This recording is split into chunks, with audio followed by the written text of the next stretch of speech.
Hello everyone, this is Tormuse, and today I'm picking up where I left off in the Talos Principle. Click continue and hope for the best. Seemed to work for me before. But yeah, continuing the puzzles. I don't know if there's an optimal order to do these puzzles in. Like it just sort of throws you into this sandbox here, and it seems to let you do them in any order. So. At first I was trying to unlock the extra abilities first because I was like, oh, maybe I can, I don't know, sequence break something or get access to more secrets that way or something. But yeah, I hope. Oh, I'm already hearing the audio crackling. Oh, and the video stuttering too. Oh, I don't like that. Oh, darn. I was hoping that would be improved this time. Anyway, I've done all the things around the hub here except for number 7, so let's get to that. So number 7 needs a bunch of these the tools. Also, there's a star in there somewhere to be found, apparently.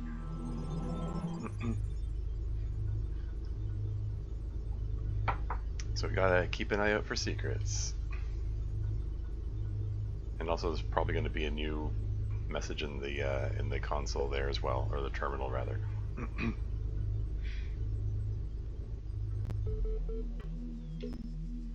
Boop boop boop. Where are you? What do we got? On the list, there's Athena 9. We saw like Athena 6, Athena 8. I wonder if we put them all together, they like tell a complete story. Anyway, this one's from 1912, Athena.text, or Athena9.text. What does it say? She examined the symbol on the fragment she'd found in the buried city. Again, the owl. What could significance be? It seemed as if they had been scattered about in the labyrinth by some unseen hand for a purpose that yet eluded. Most likely the owl was a sigil of the author of these words, which had so glitch text, a nebulous memory, as if from a previous life. The owl was a symbol of glitch text and the goddess glitch text outside under the moon, or perhaps on the city walls when the wind rose. But there was no time to contemplate this further now, for the automatons had seen her, and their mechanical arms extended towards glitch text, the fragment, and ran as their beams converged on glitch text. Okay, so I mean, it's called Athena 9 and references the labyrinth, but I have a feeling this isn't exactly lifted from Greek mythology. Some sort of Greek mythology fan fiction, I guess. I don't know. But more imagery of mechanical creatures. Oh well. Okay. And there's Singularity Discussion 104 from the year 9995. October 11th. Okay. Articles. The singularity is coming. Comment 104. User Alex16 reply report. You know, the more I think about it, the more I believe that no one is actually worried about AIs taking over the world or anything like that, no matter what they say. What they're really worried about is that someone might prove once and for all that consciousness can arise from matter, and I kind of understand why they find it so terrifying. We can create a sentient being. Where does that leave the soul? Without mystery, how can we see ourselves as anything other than machines? And if we are machines, what hope do we have that death is not the end? What really scares people is not the artificial intelligence in the computer, but the natural intelligence they see in the mirror. Show next comments. Ah yes, the singularity. My understanding is that the concept of the singularity is basically the idea that if we build artificial intelligences that are sentient and they start building their own artificial intelligences, they reach a point where like we can't predict what's coming. Like who knows what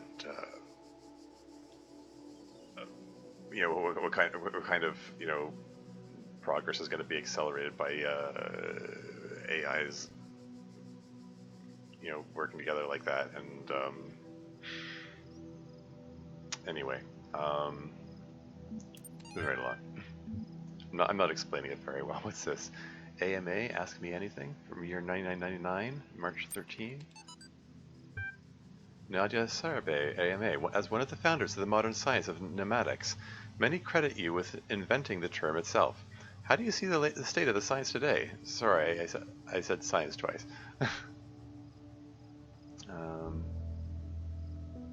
Science pneumatics. Yeah, I haven't actually. I probably should have looked up the term at some point in this. I haven't actually. I don't even actually know what the word pneumatics means. Maybe just take a moment to just Google that real quick. Is that is that a real word? Is that a real? I mean, the text says it. You know, she invented the science of. Invented the science of the study of the possible meanings of scripture. Oh, okay. The possible meanings of scripture. Okay, so so this is a religious thing. Okay, I from context thus far, I just assumed that pneumatics had something to do with artificial intelligence, but I don't know. Maybe they're somehow trying to combine artificial intelligence and religion. I mean, I don't know. I guess it's an act of creation of a sort. I guess that explains why all the religious imagery and the creator, the supposed creator of this simulated world goes by the name Elohim, which is I gather a deity lifted from Hebrew, so I guess from Judaism or at least from the Old Testament of the Bible. Anyway, moving on. Nadia Sarabay. So sorry. What was this? Question was, how do you see the state of the science today? Nadia Sarabay. Mixed. On the one hand, the existence of the Institute for Applied Pneumatics and a couple of similar organizations is highly encouraging. On the other hand, the degree to which science is seen as serving purely military or corporate causes is, in my opinion, stopping us from exploring many important avenues of research. In a sense, it's people like Alexander Drennan who are the real pioneers today, who have the enthusiasm and dedication that the system as a whole seems to be lacking. Do you think technology poses a danger to humanity? No. Technology is just a tool. What we do with it is up to us. The Extended Lifespan Project, crazy or visionary? Nadia Sarabay. Both.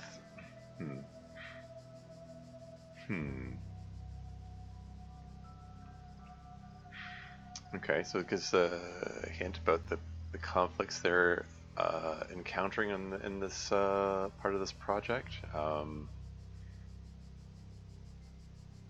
Military or corporate uses them.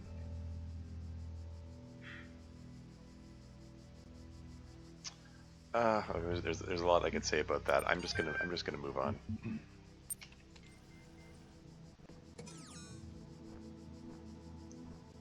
Yeah, and there's another recording here. It seems. What's this? When I was in 9th grade, my parents took me to Pompeii. At first, I was amazed by the feeling of walking through an ancient city. But then I suddenly got scared. I realized that I was walking through a real place, where real people had lived, people like myself, with mothers and fathers and lives and hopes and dreams. And now it was all gone forever. I ran to my father, crying, and told him about this. And he said, I remember so clearly, he said, yes, but we are here. So long as there are people in the streets, the past isn't really gone. Yeah, speaking of cataclysms, I mean, Pompeii, didn't that city get destroyed by a volcanic eruption or something?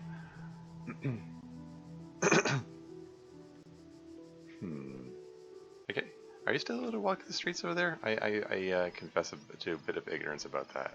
I don't know.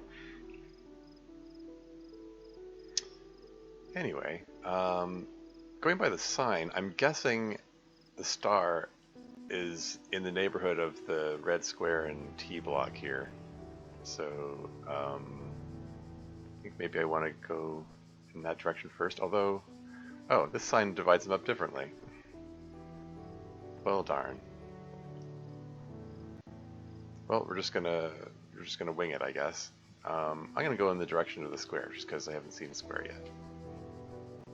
Thus far in this game. What have we here? Windows into a labyrinth. Oh, is this gonna be a proper maze now? Yeah, and the video and audio are stuttering again, darn it. It was like, am I imagining it? Like, has it been doing this all along? Like, I'm pretty sure that my first stream session of this game, it wasn't doing this. You know, and I downgraded the settings and hoping that it would improve, and apparently not. Or at least it started looking okay, and then... Oh well, anyway, what do we got here? We got a connector. Yoink. And there's another connector visible over there. No obvious way to get there. There's a receiver, there's a laser there. See, there are windows that we can direct the laser through. Okay, so first off, this receiver here appears to be the only one that's reachable. There's a jammer in there, but it's behind a force field. Okay. Just getting a feel for, you know, our surroundings, what options we have available to us. There's another receiver there, so I can direct a beam through the window, if need be. Or perhaps through this window. I think I put that receiver in a, or that connector in a bad place then. So I have a feeling I want to open this next, so that means I want to reposition this. Yoink! Reconnect, and just a couple steps forward. Because I think I want that beam to have a clear line of sight with this. I just need another connector to connect through that window. So let's just look around and see if we can find another connector. And then we'll have access to a jammer that'll open up some more possibilities.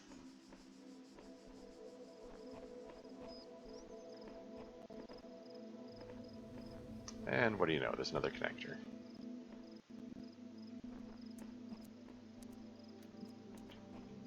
So we can just connect it to that connector and that receiver, and boom. Force field opened. Yoink! What was that noise? Oh, was that? Yeah, it's just giving me the option to jam that thing open if I want. Okay.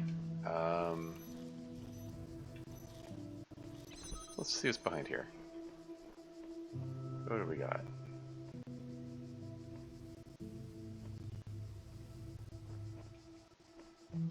Where even is my goal? I haven't seen the sigil yet.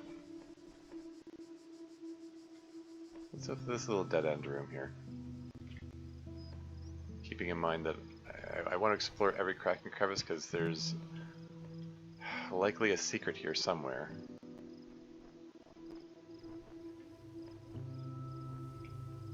Another force field which has another connector behind it. So, and there's a window here.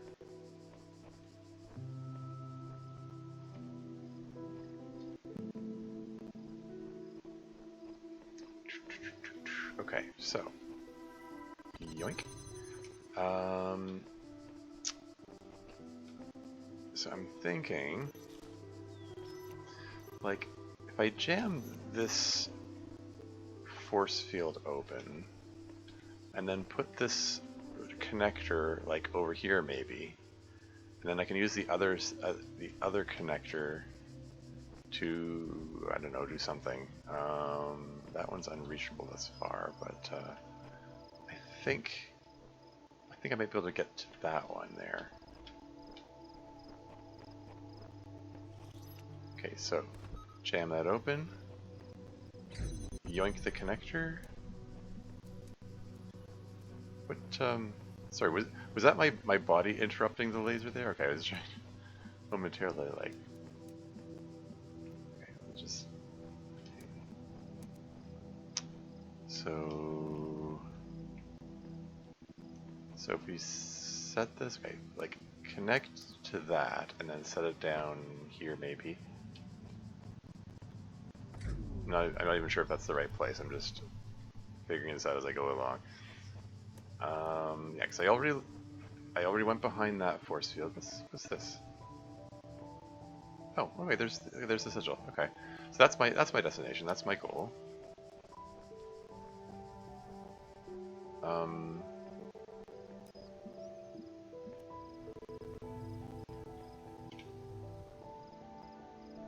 Where was that window again? So the window's okay. The window's over there.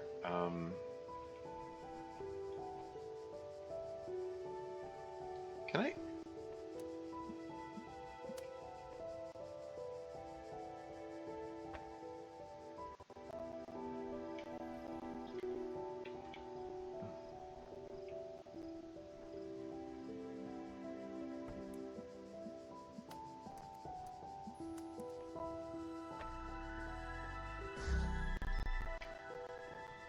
I hope I didn't get it mixed up. Was that the force field I wanted to open? There's another force field here.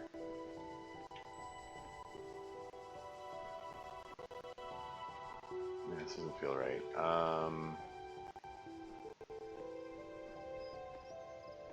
You know, if I put the jammer on the other side, okay, hold on.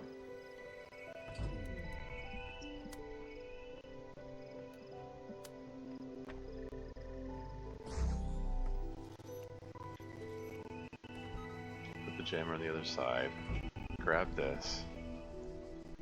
Connect with that connector and that laser. Set it down there. Oh, hey, we've got a bot in chat. That's lovely. I'm just gonna ban you. Bye bye, bot.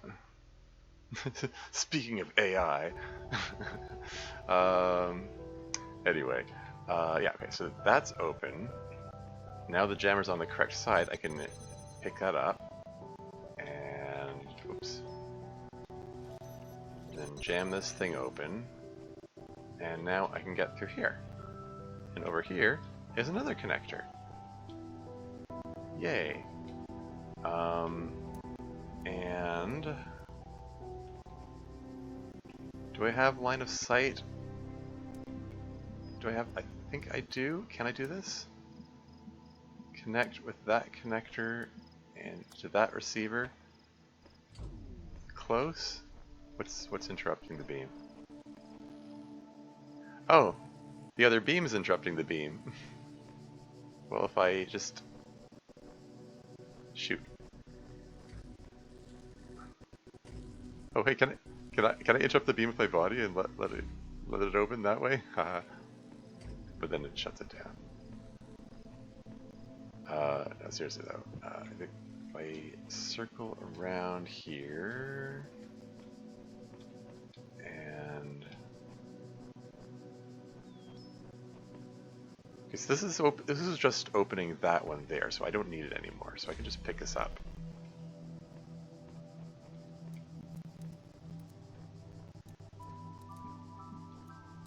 And there's another one here. And another one again after that. Oh man, okay.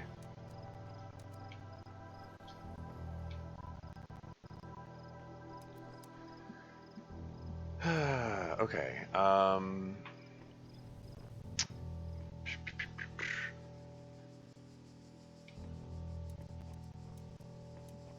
let's think about this. We got the emitter there. Connector.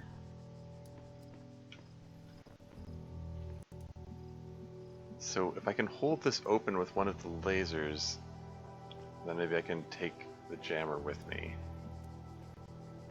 If I can take the jammer with me, that lets me open another one of these things. Okay.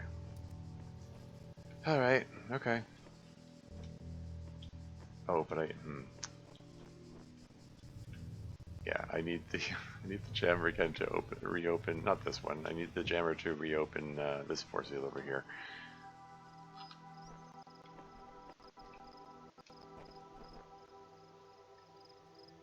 Okay. Did I screw this up? No, I can do this. Okay, let's just set this down, pick this up. Hold that open so I can bring this connector with me. Got access to another connector. I should be able to do this.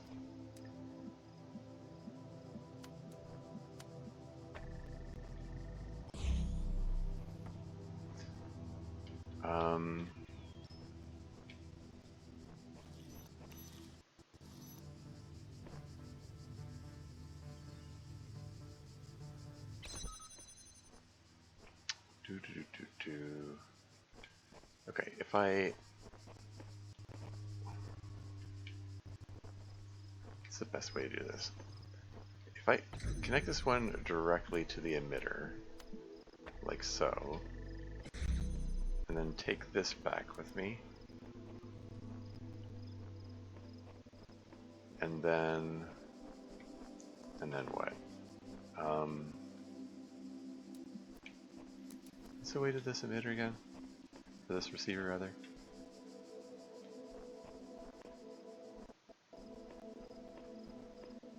Was I able to open this before?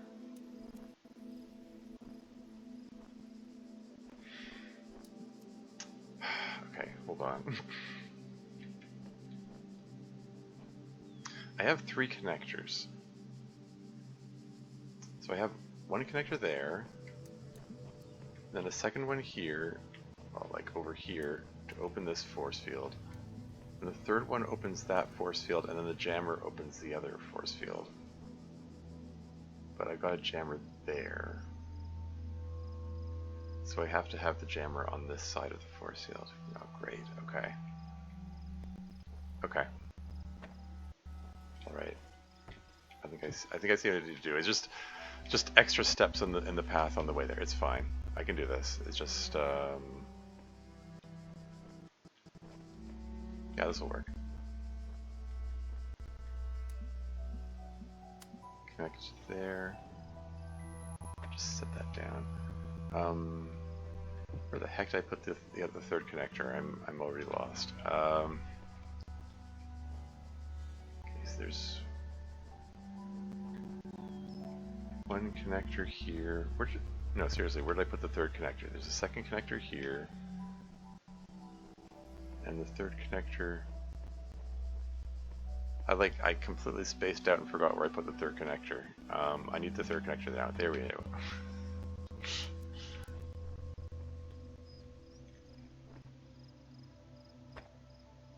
Alright. Connect from there to there. Set that down here. Get that thing open. Pick up the jammer. Put it on the correct side. And then pick all these up again. And well, shoot! It suddenly occurs to me that there's still I still have to. There is yet another force. Oh, there's another force field to open. Shoot. How's this gonna work? I had thoughts and ideas, and then it suddenly occurs to me that there's a wrinkle in that plan.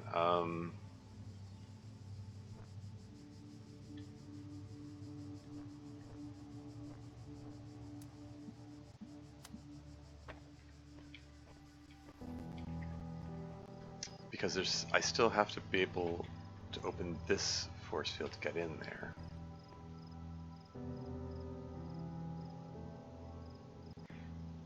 How's this gonna work? Shoot. Because if I put the connector here to connect up with that guy. Yeah, there he is. That guy there. It doesn't have line of sight with this one, so I can't. So how do I get in? how do I keep this force field open? Shoot. Is there something I'm missing? Thought I had it all reasoned out, then I realized, oh wait, there's one more force field I have to get through.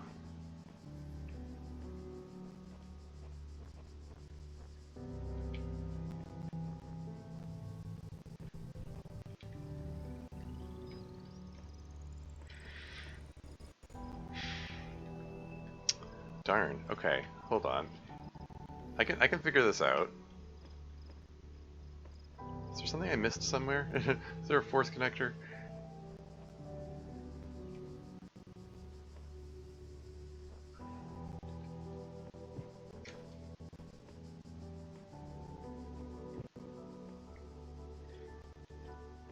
Because seriously, okay, I've got 3 connectors. If I use one here, and then the second one here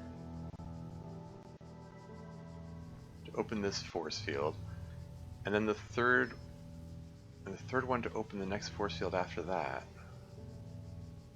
Yeah, because the positioning of the walls, like I can't do some kind of finesse kind of thing where I have one connector open 2 force fields. As far as I can tell. Like, I do need the jammer to open up the next force field, and I thought that moving it onto this side would let me do that, but...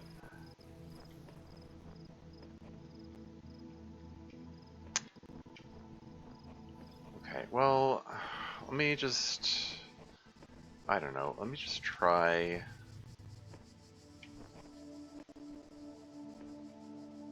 Let's just grab this thing.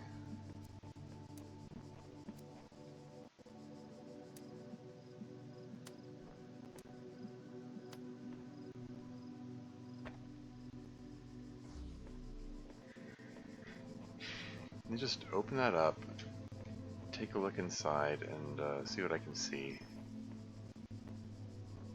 Maybe there'll be some other clue. Yeah, see, there's another force field there. Like, if I, yeah, there's no window. There's all bars, and the beam doesn't go through bars. It's not like I can put a connector here and go have it point to both of these at once and open both of them. Like, I need separate connectors, like one to open this and one to open that, or a jammer to open one of them. Like, I can grab the jammer right now and open this up, see if there's something in here.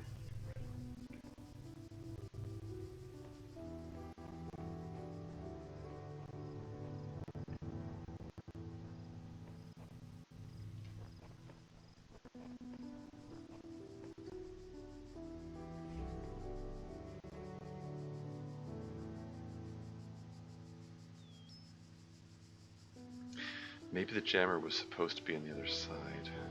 But no, but then how do I bring it in? I'm missing something here. This is tricky. Yeah, if I pick up the jammer, it pushes me onto the correct side of the force field. Like, I can jam this from this side, and then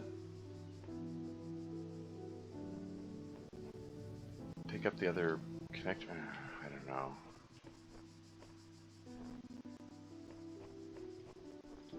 Yeah, it's okay. This is tricky. This is tricky. Like, I hope I didn't do something dumb like miss another connector.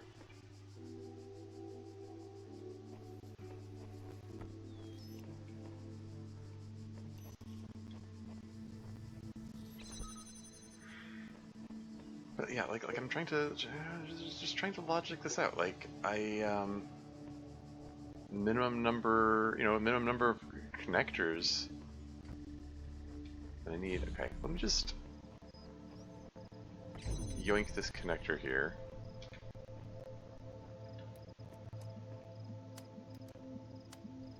Let me just look in here again. Just like, is there another connector in here that I missed? I think they tend to make these things obvious. They don't try to hide them.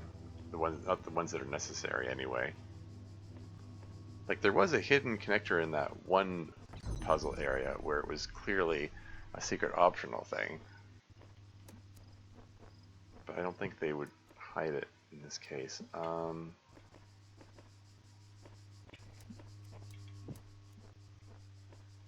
Is there a line of sight through both of those windows? Just out of curiosity. I don't know if I can make use of it or anything, but like, can I? Yeah, there isn't a clear line of sight through both windows all the way to the all the way to the emitter. Like I could put a connector here and open up that, but you know, there's no point. I already opened that. There's nothing behind it. I mean, I can open up this guy again. This is where I got the jammer. There's nothing else in here, right?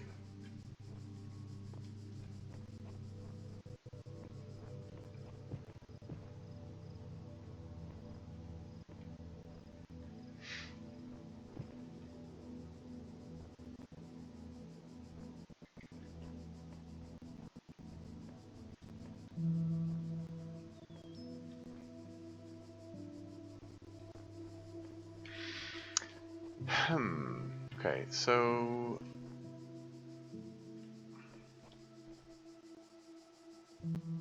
there's a window here.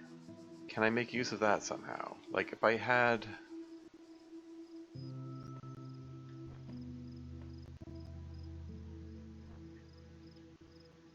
Like if I had a connector here and connected through here, and then I could open the force field that way. I don't know if that actually helps me or anything, but it's at least information. It is a thing that I can do.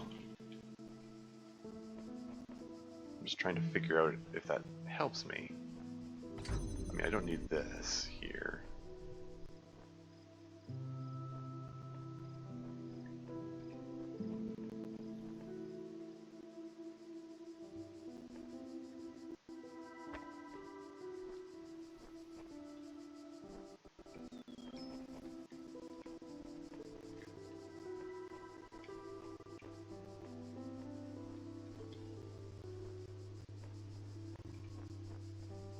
Man, I don't know.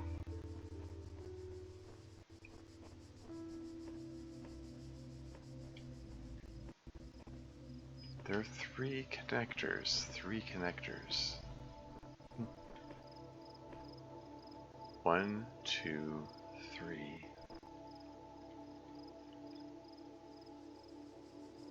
Is there something I can do with that window there?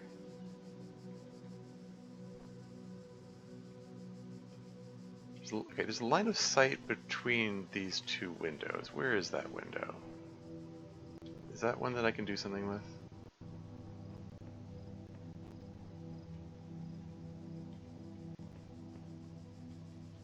Like if I...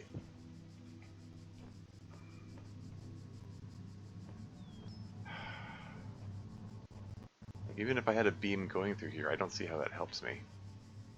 Yeah, this is tough. Okay.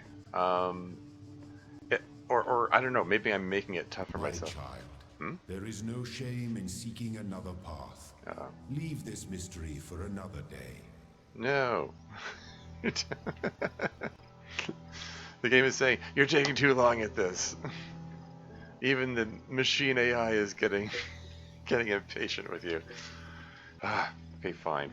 I've spent half an hour at this. I will at least... I'm gonna try the seek council option to see what... Like this is what this thing is intended for. So let's give it a shot. Let's see what this does. Tim's messengers can read this. One of his flock is in need of aid, Tormuse. A messenger must be awakened first. Autoresponder. A messenger must be awakened first. Autoresponder. What? What? That's useless. What are you talking? What is that supposed to mean?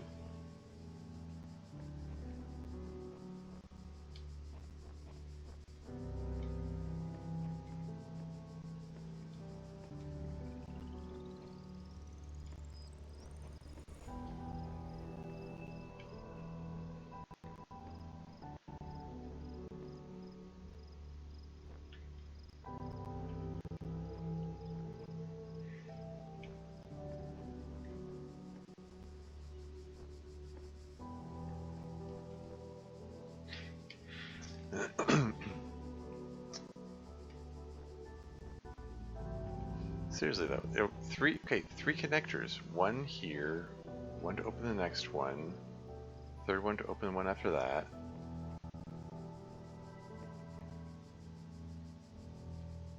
If I pick this up, the force goes down instantly. There's no...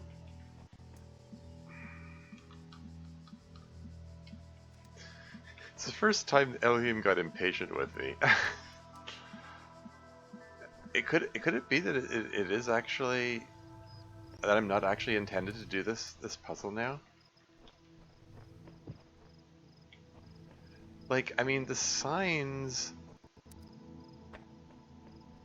indicate like if I step out through the purple field here, like the sign indicates that I need connectors. It doesn't have an indicator that I need anything else besides connectors. I have the connectors. Like, I've unlocked those.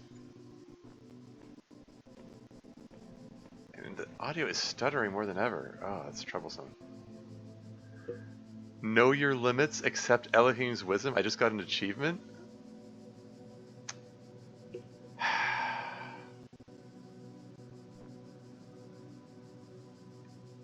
Sorry, are you saying that this really is unsolvable?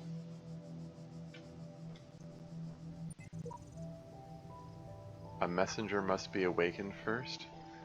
Okay, fine. I think maybe that one is intentionally unsolvable at present. Maybe I need to come back there later. That looks like a true labyrinth over there.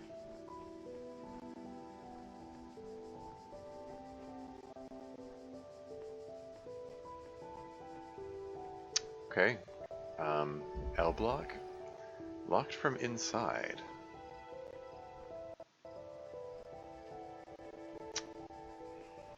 Fine. You know, just when I'm getting my brain wrapped around the puzzle. I mean,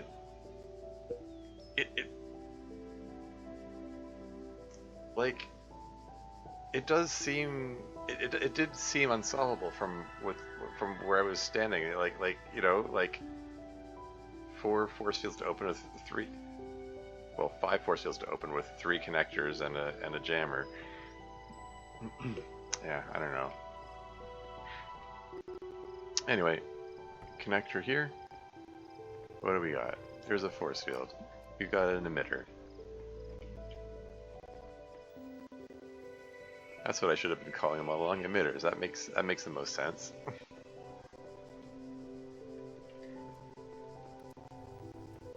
You got a receiver here. It seems to be the only feature in this landscape here, so let's connect these, see what happens. And through this force field, what do we got? We've got another connector, another receiver. This receiver has an additional connector behind it. And there's a blue receiver and a blue emitter over there.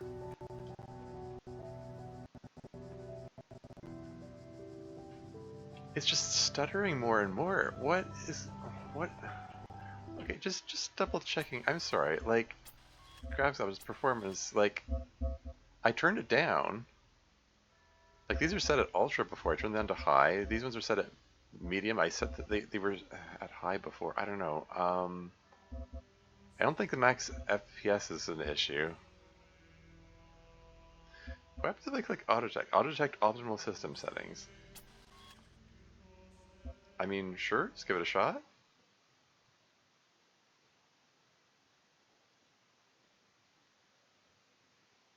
Please wait. Just the audio, the visual and audio stuttering is getting to me. Oh, it wants it at higher settings, funnily enough. It wants ultra, but GPU speed is medium. Okay. Well, I mean, let's see what it looks like. And it's still stuttering. but maybe it looks nicer. I don't know. If it's gonna, if it's gonna stutter no matter what I do, maybe it might as well look nice.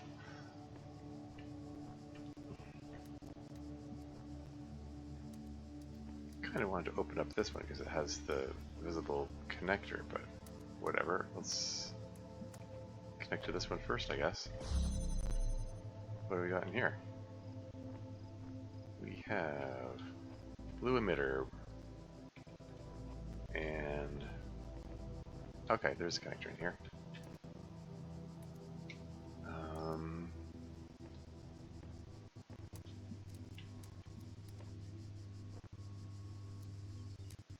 Kind of wondering if I could open up this one and get access to that connector, but I think I'm short one connector for that because I don't have line of sight. Oh well. At least I can connect to the blue one here.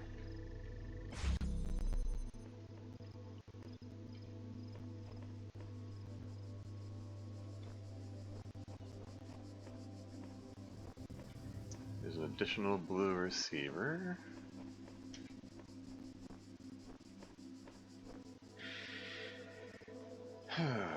And there's the sigil behind a red receiver force field. Additional blue receiver over here.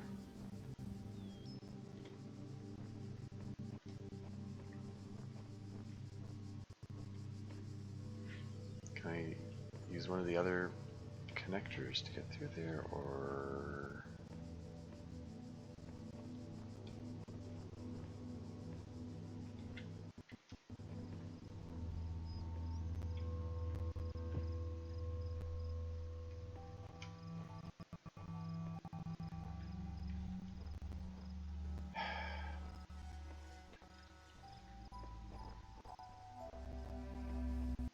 Force field here. This is... Oh, okay. So this force field potentially provides an extra way in there. So perhaps I can position this connector. Maybe not.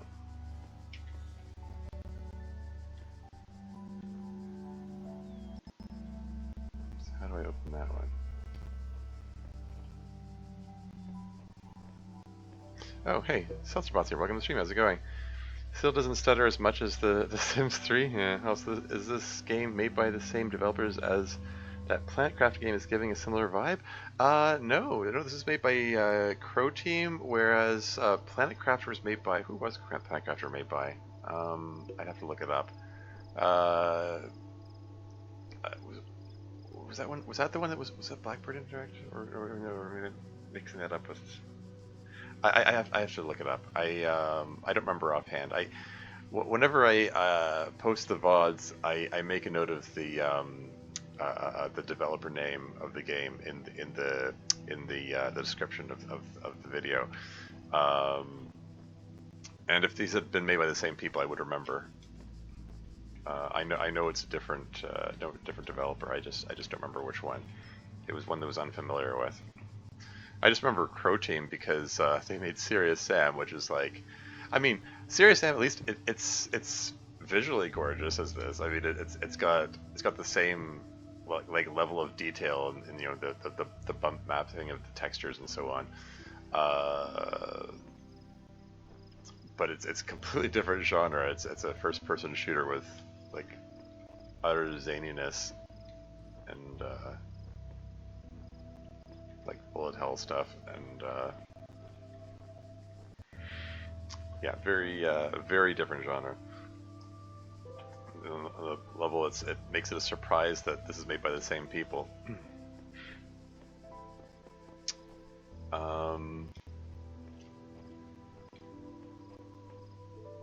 Anyway, so where was I? Okay.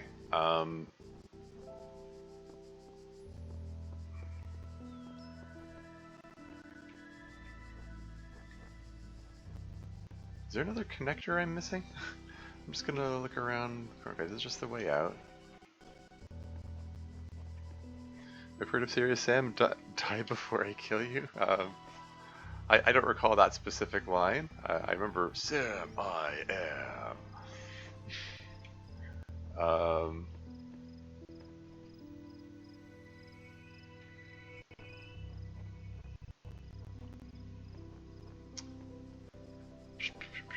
Okay, anyway.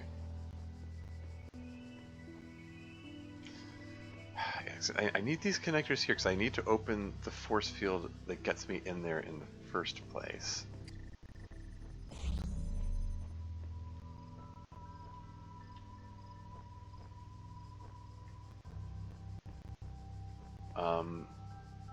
Like, I would love to be able to get through this force field and get that connector there, because an additional connector would make this trivial.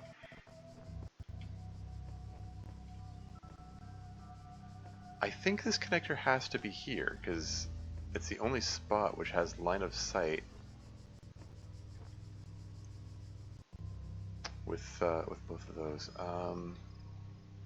Oh, wait, derp.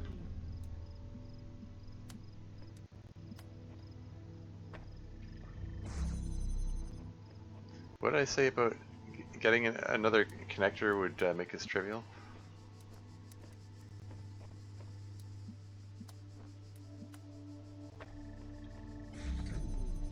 Yoink.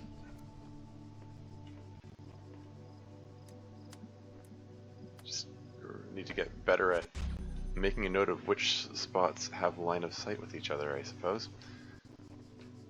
And okay, with that done, now I have an additional way in. I can collect these things back.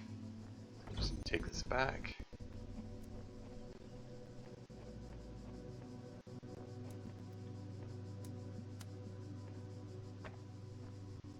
And then take this one here back.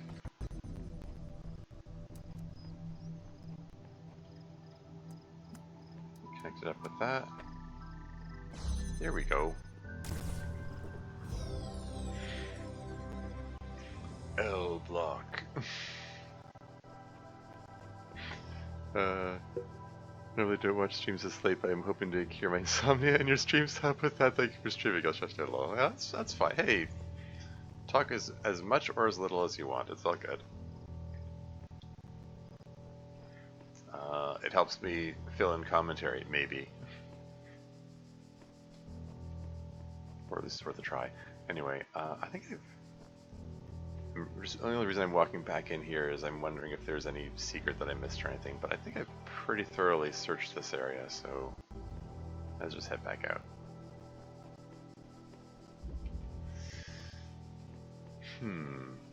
Oh, hey, more of these QR codes. What's this one say?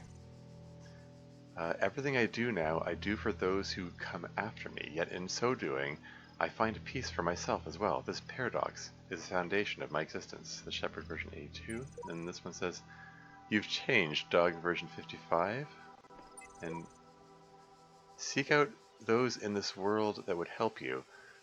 Though only one of us can transcend, we will all share in both the burden and in the rewards. The Shepherd version 82?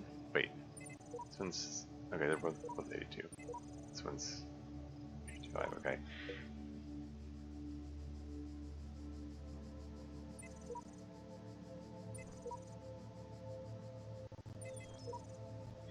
So what's this? This is world building here. Only one of us can transcend. We will all share in both the burden and the rewards. What do you mean by transcending? Presumably, these are messages left by the other AIs who were put through this simulation. Since I think we've pretty clearly established that we were not the first.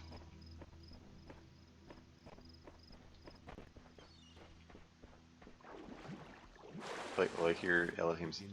The words, and the words made the world. I am the words are everything. Where the words end, the world ends. You cannot go forward in an absence of space. Repeat. In the beginning. Yeah, just curious.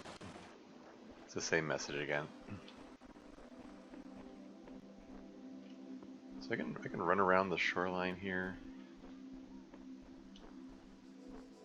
Don't know if there's anything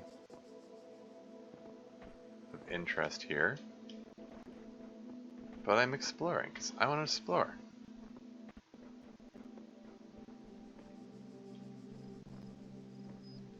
They like hiding secrets in this, so I'm gonna look for secrets. Serious Sam had some ridiculous secrets in it too, for that matter.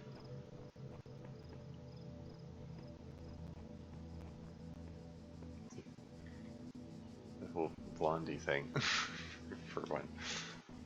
If you know, you know.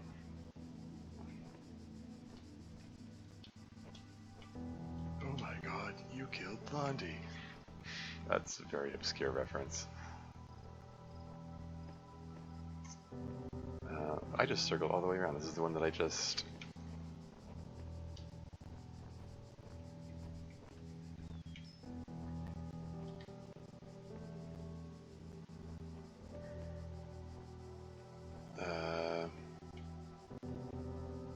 So I circled all the way around. There's nothing there, but I'm going to keep looking around this shoreline here. There's a very conspicuous path here along the shoreline. The beginning were the words, and the words made the world. I am the words. The words are everything. How far back? Oh, okay. So it just takes me right back to the teleporter if I try to push too far beyond there.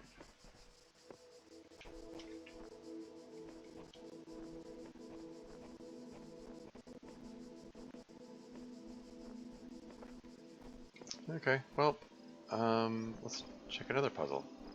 Red L. It needs the box and the connector. Two pesky little buzzers is the title. Okay, emitter over there. Little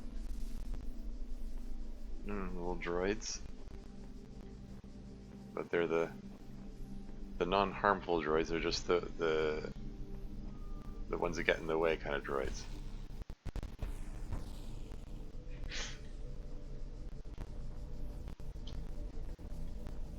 Can I, like, I can't push it off course, right? Yeah, just curious. Okay, there's a little council thingy there. Okay, so there's a receiver there, there's an emitter there, the bots are set to get in the way, and there are two of them. So, I was about to say, like, I can't use the same trick of blocking their path with the box so that they don't interrupt the laser, but on the other hand, I could also set the connector on top of the box so that the beam goes over them, theoretically. Anyway, there's a blue receiver here. The other emitter and receiver pair over there was red.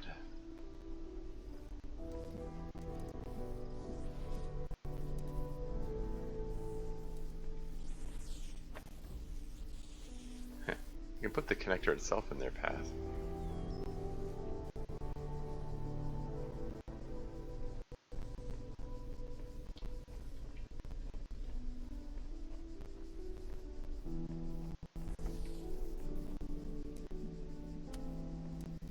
Okay, yeah, so like I can connect these, but it's the slow activate one, such that the bots are definitely going to interrupt the beam and force it to restart.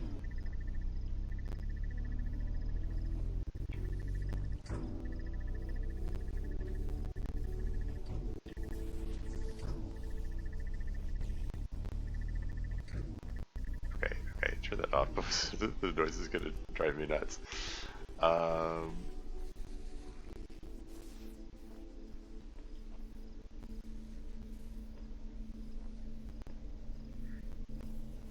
Where else can this connector go? Like,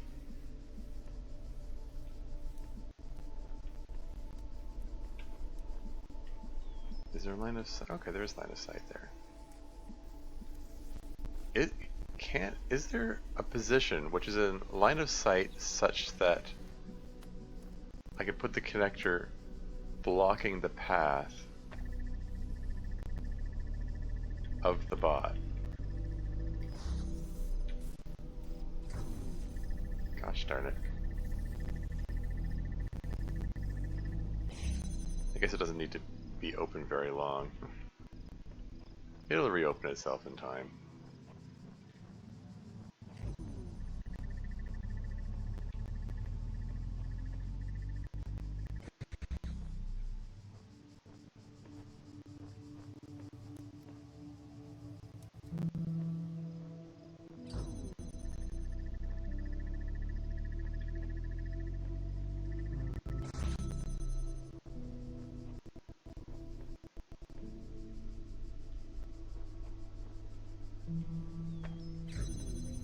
So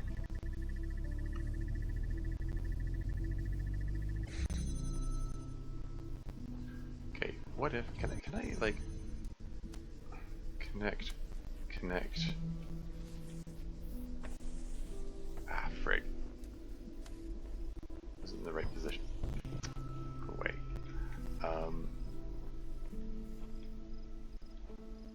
Like I can demonstrably put this in a position that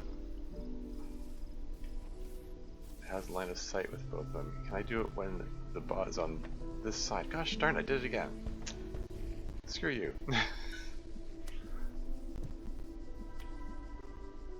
Like, where does it need to go? It needs to go, like, right here.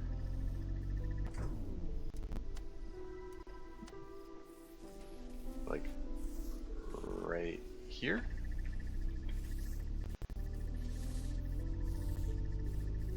That's better, I think. Okay, there you go. Now it opens the force field, and this thing will stop interrupting the beam. That works. And now I have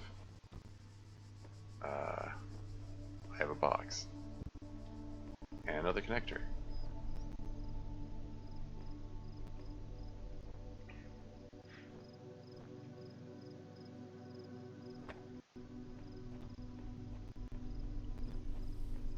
And I mean,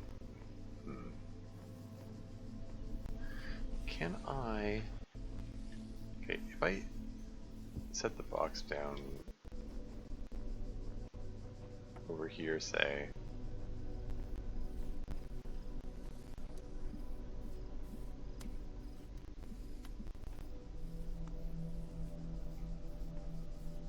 now does the, okay, so the bot no longer interrupts the beam. Now if I pick up this connector, that will remain open. Okay. Ah, darn it.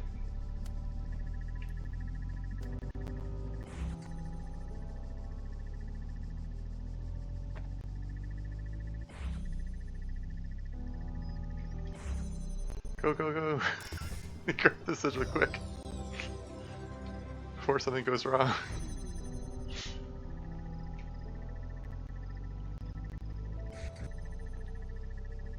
Okay, well, mercifully this has a ladder that lets me climb out. What's up with this blue receiver though?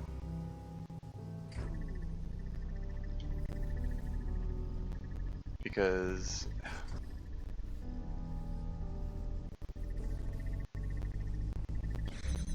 can I just grab this thing back and get the hell out? I mean, I got the sigil. This puzzle is done. And yet there's a receiver here which I did not use. And it's a different color from the emitter I have access to. And I look at this and I go,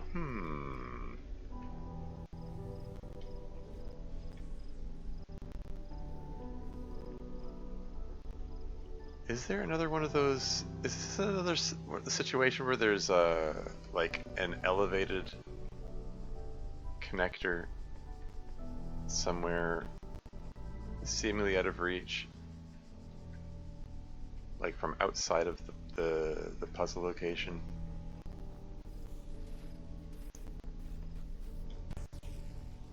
Like, I'm guessing I can't actually like connect the connectors to the bots themselves, right?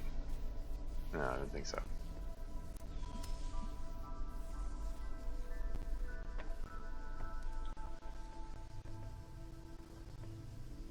I don't remember seeing a blue emitter in there. Was there? What? What's up with this blue receiver then?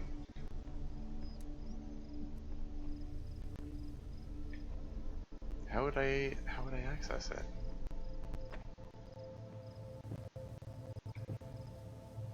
There's the yellow star in there. There's the star. Okay, that's the secret. How do I access the secret? There's a blue receiver, but no no emitter that I can see. Huh.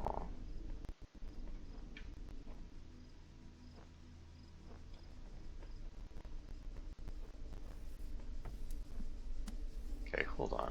I'm not done here yet.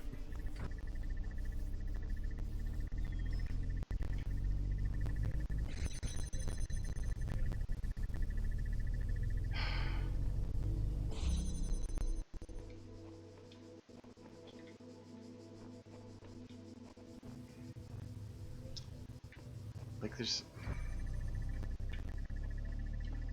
I don't see...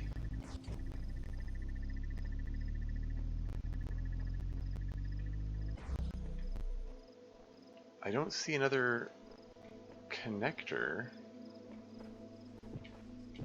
in reach. I don't see blue emitter. I see... That's just the receiver that I saw before.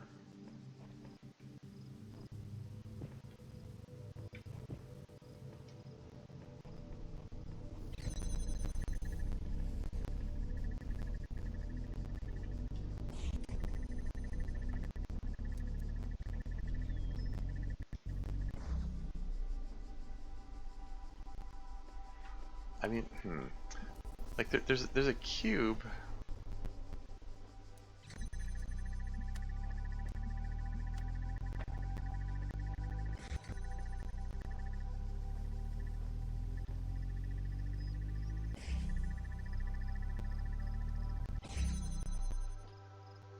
Like I have a cube which I can set the connector on top of if need be, if it will help me reach something. And I'm looking and I'm not seeing anything obvious I'm supposed to connect this to. I'm just topping up and down to see if it gives me enough perspective to be able to see something.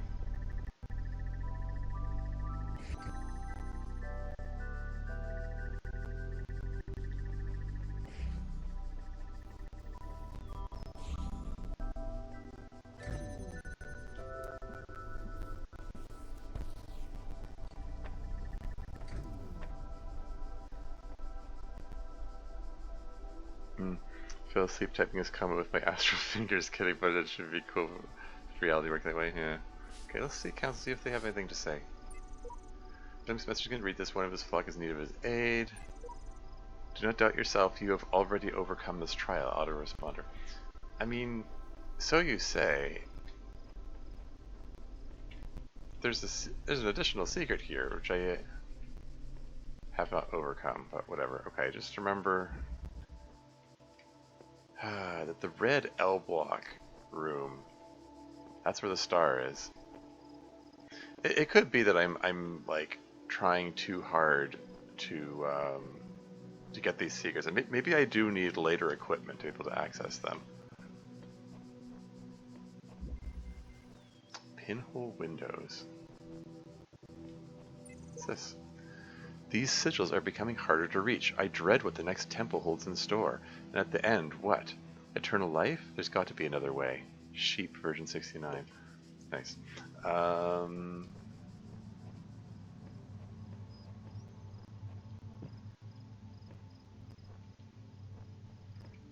Alright, let's see what this puzzle has in store. Red receiver over there.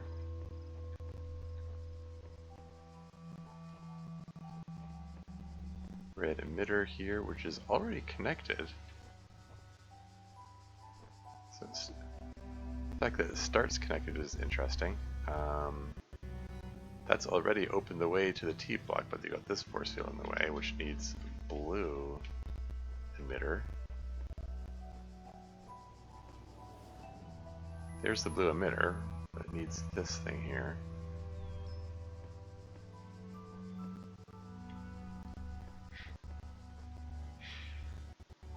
Can I reach that? I think, like, this has line of sight with both of those red receivers if I put it here. Okay, so one connector, two receivers. And we've got two more connectors in here. I do need that force field to remain open because this is the only point of entry for the blue one.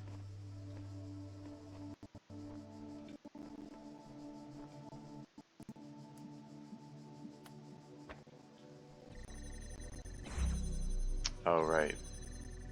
It's crossing the streams.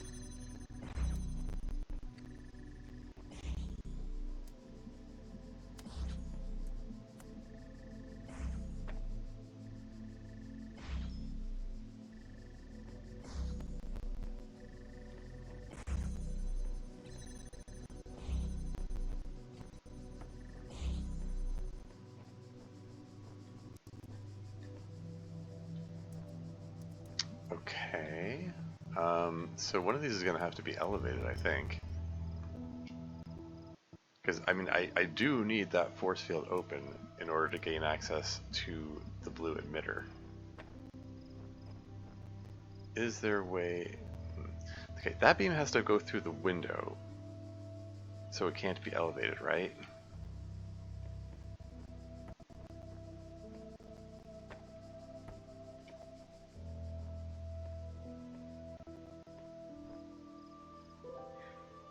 Oh, Another window over here, alternate path perhaps.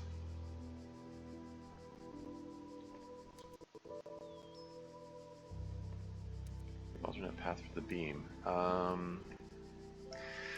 You know, power of suggestion. I think they put that connector there to make you think it's supposed to go there. I think that's a red herring.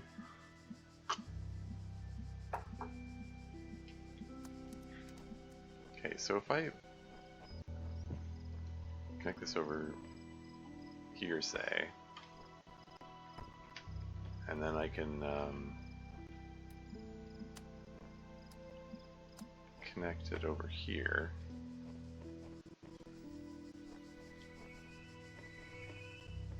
And then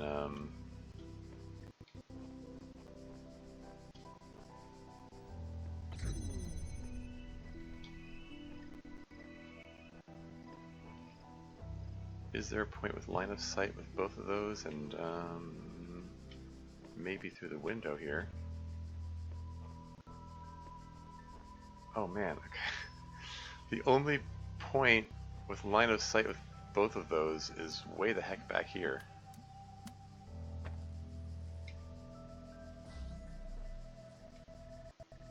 Yeah, what did you say about that annoying buzzer?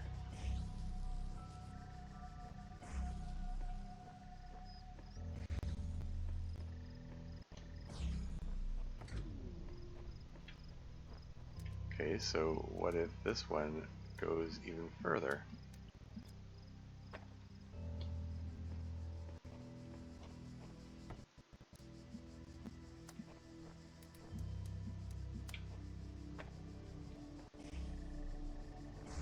Just like that? Except that now that that one's not open.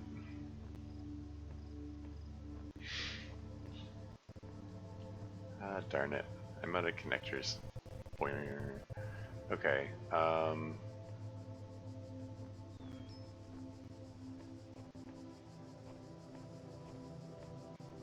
can I get a line of sight through here?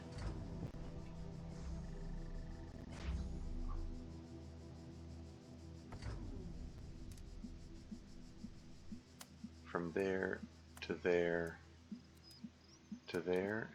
Can I put this in the exact right place where... Oh? Did I do it? Hey! Now you're thinking with lasers, something like that?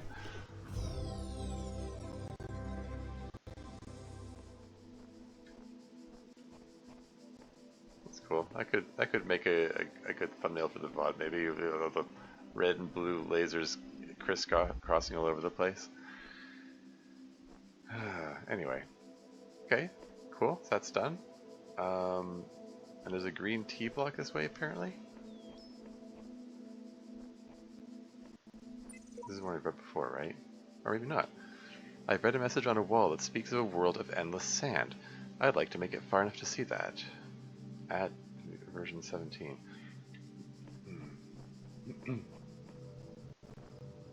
Alright, green T block. Apparently this one uses connectors. It's called Trapped Inside. So there's a connector right in front of me here.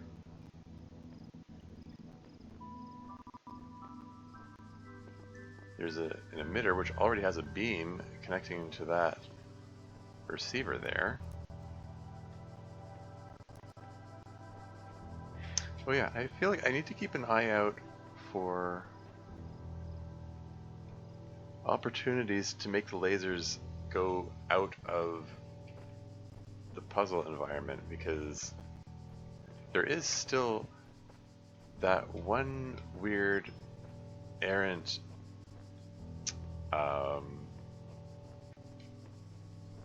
blue emitter in the other puzzle room, which only has red, blue receiver, which only has red emitters.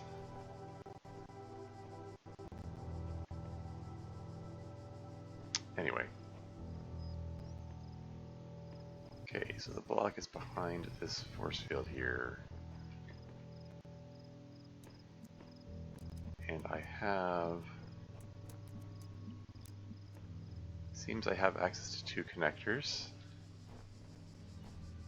Trouble is, this connector is positioned such that if I remove it, then it locks me inside.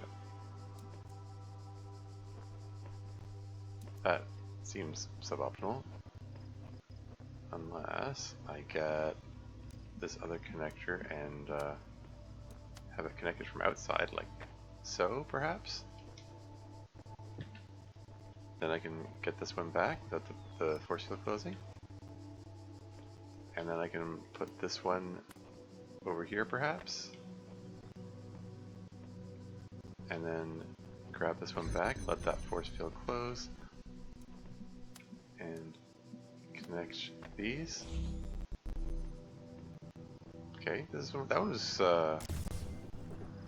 comparatively easy, although I do believe I feel like the ones with the green blocks as the rewards do seem to be easier than it does sort of feel like there's a difficulty setting of the green ones are easy, the yellow ones are medium, and the red ones are hard. Or impossible, as the case may be. Yeah, I got a blue emitter here though. Can I use this in some way to connect with that other puzzle room? There's no obvious way to do so. I'm just sort of waving it around now to see if there's a connector, because the other puzzle area, there was a connector which was on top of the tower, and I was able to connect emitters with receivers between different puzzle rooms, and that seems like a clever way to hide a secret, only I couldn't figure out how to make use of it. And if there's something similar going on here, I'm not seeing it. I don't know. Oh well.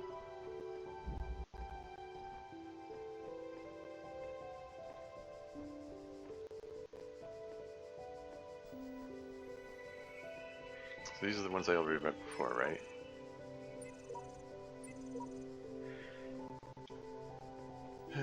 So I already read those messages. This is just the back on the beach. Here for my beach episode.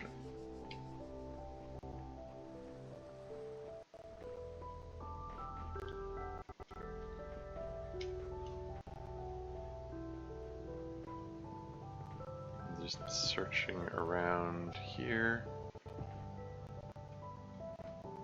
You know, chance there's some other secret to be found, but what are the chances they're going to put more than one secret in one of these locations? Oh, what's it? An additional terminal? With a blue screen of death on it? What's this? A problem has been detected and Windows has been shut down to prevent damage to your computer. The problem seems to be caused by the following file, spcmdcon.sys. Page fault in non-paged area. If this is the first time you've seen this stop error screen, restart your computer. If this screen appears again, follow these steps. Check to make sure any new hardware or software is properly installed. If this is a new installation, ask your hardware or software manufacturer for any Windows updates you might need. If problems continue, disable or remove any newly installed hardware or software. Disable BIOS, basic input-output system memory options such as caching or shadowing.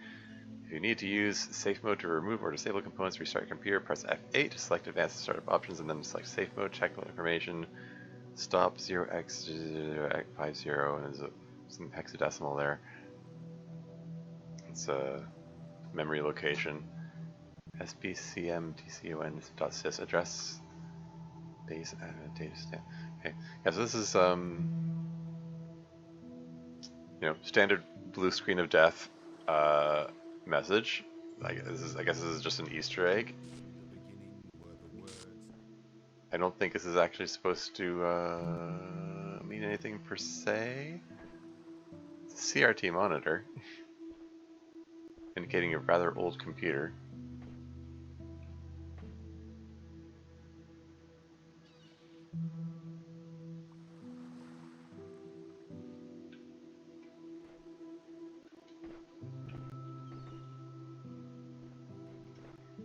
Okay, I guess that's all. Just a BSOD Easter egg. I haven't seen a BSOD in a long time. Are those still a thing? Yeah, it's called the blue screen of death because if you get that error message, it means something's seriously wrong with your computer. It means it just hard crash and nothing works. Splash, splash, splash.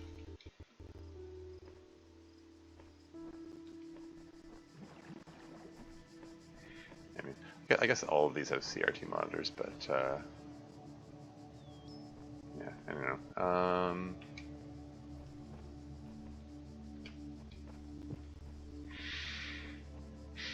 So am I done with this section? Like, I mean, I can't get to the square block, it seems. Didn't find a way to the star, but I'm not convinced that there's a way to it at present. Like, it's entirely possible that I need other equipment from other areas before I can do it. I mean, this is the kind of thing that, like, on a second playthrough, I might be able to, you know, find a more optimal route. Yeah. This puzzle is elevated compared to the others. It's windows into a labyrinth. It's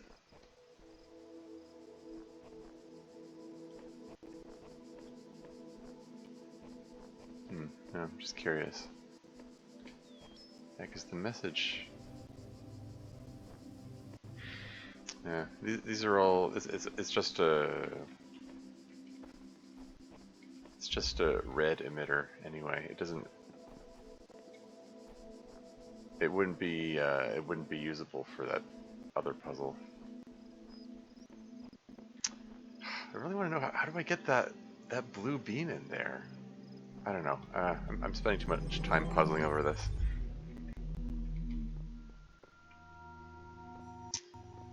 But yeah, it would seem that So I've got everything except for that one red square, which appears to be inaccessible. So I guess it's time to move on to the next world, the next floor, whatever you want to call it.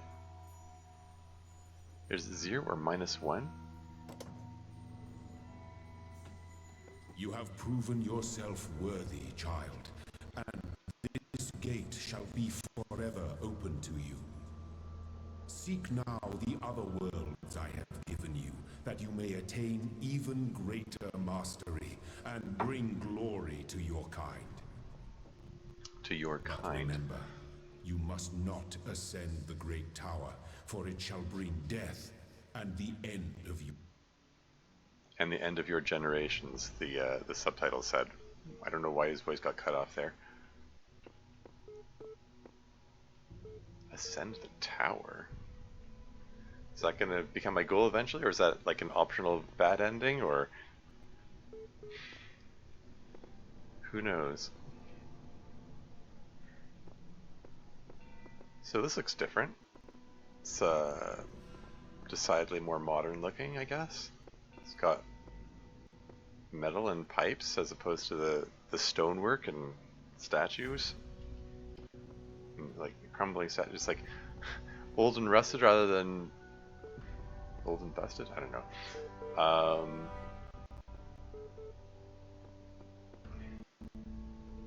Reminds me of like the back rooms of Portal. Yeah, there are some aspects of this that do feel like, you know, the comparison to Portal is apt. It's just a very different in tone. Portal is a lot more humorous. It's a lot of dark humor, but it's, you know, it's intended to be funny, whereas this is much more self-serious, for better or worse. Depends on your taste, I suppose. What do we got here? So there are 2 files here. There's Athena12.txt, again 1912 CE. The other one's from 2010. Anyway, okay, this is Athena 12. 12. The Council of Zeus. Glitch text. The great bronze bulls pulled the carriage forward, mighty bursts of steam issuing from their nostrils. Finally, they came to the gates of the top of glitch text. User.set glitch text. Here assembled were all the many generations of the gods and demigods and souls of mortals. Steel and bronze and iron and memory of flesh. The clouds parted far beneath, revealing the beautiful plains of Macedon, where great gleaming cities had once glitch text.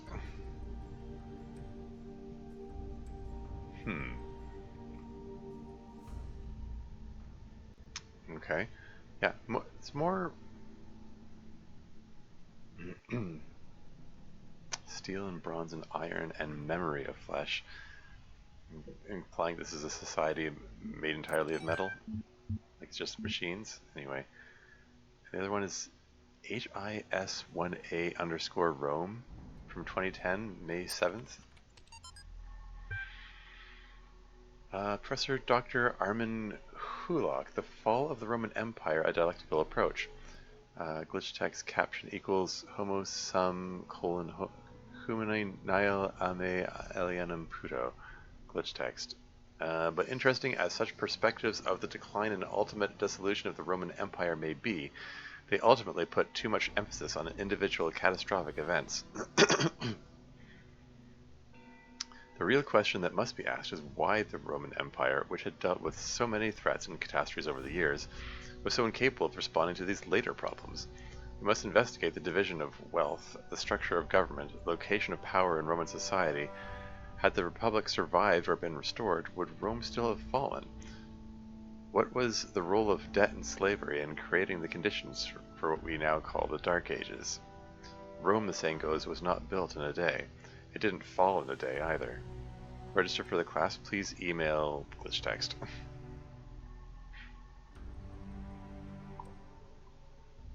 Yeah, I mean, much has been said about the fall of the Roman Empire. But like it says, it took a long time for it to fall. You can't credit the fall to any one incident or event, because there were a lot of contributing factors that led to its decline over the decades and centuries. Anyway, okay. Is this the tower that he doesn't want me to climb? Where am I supposed to go then? Oh, okay. So there's a B there and there's a C there. Okay, so I did get the components to unlock the B section.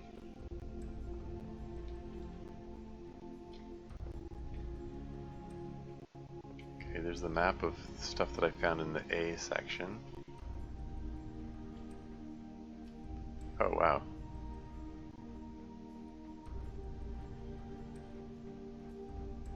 Is there anything down here? Ooh, QR code. Content. I wish I could reach those islands in the distance, but it seems to be impossible at version 17. I'm guessing if I try to walk out there, it's just going to teleport me back.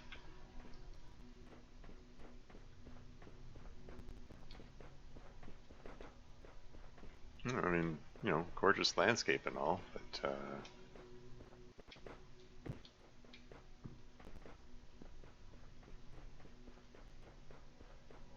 I feel like I want to try walking out to the mountains anyway.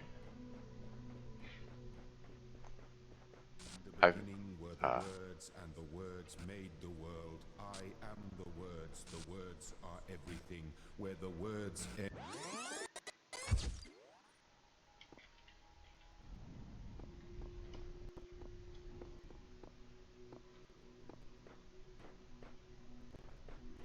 So what happens if I do approach the tower? Another QR code. This must be the tower we were warned about. Seems the upper levels are locked tight. Elohim is taking no chances that we stray from his path. Sheep, version 69. Well, I mean, couldn't hurt to just look around the tower, right? There's a building behind it?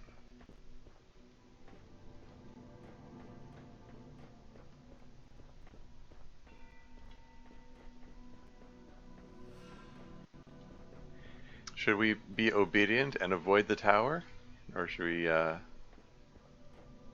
try to see if it's possible to go up there? What's in this little building here? Now I'm curious. A blue receiver? And there's an additional, there's a star in there. Ah. Well, heck.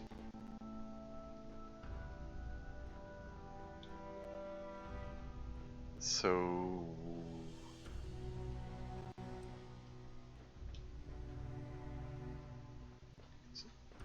Can I jump that? Whoa! Not quite. Hold on. I was close.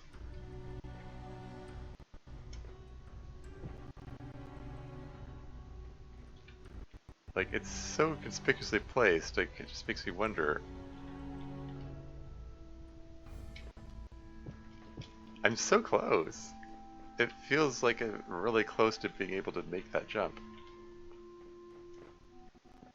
There you go. I don't know what that gets me.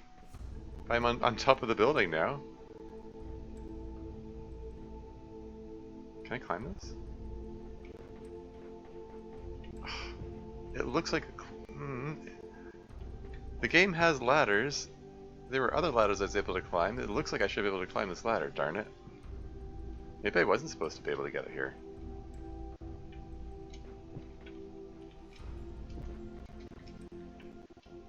Oh well. Anything I can do with this antenna here?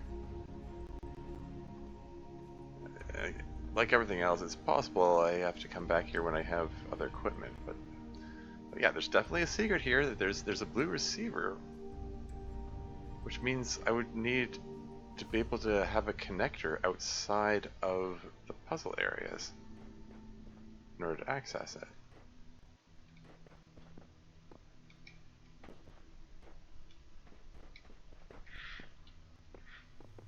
it's entirely possible that some of these secrets, like the way to access some of these secret stars is so ridiculous and obscure that it's just that, like I'm just never gonna find it, and it would take a walkthrough. It's like the stars in Braid, if anyone's familiar with that game. Another very nice puzzle game.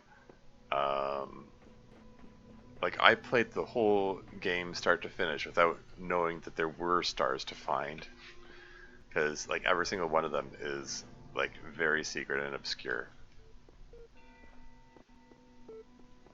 Anyway, I guess we're going into World B next, but first I'm gonna check out this terminal. And there are two more messages here. Oxyrhynchus? Year 2022, July 1st.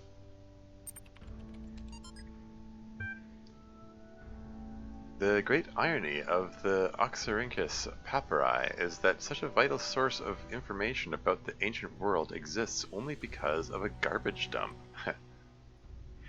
While the Library of Alexandria burned at the hands of fanatics and conquerors, depriving us of unimaginable insights into history, philosophy, and art, the papers carelessly thrown away by the citizens of Oxyrhynchus survived to the modern day.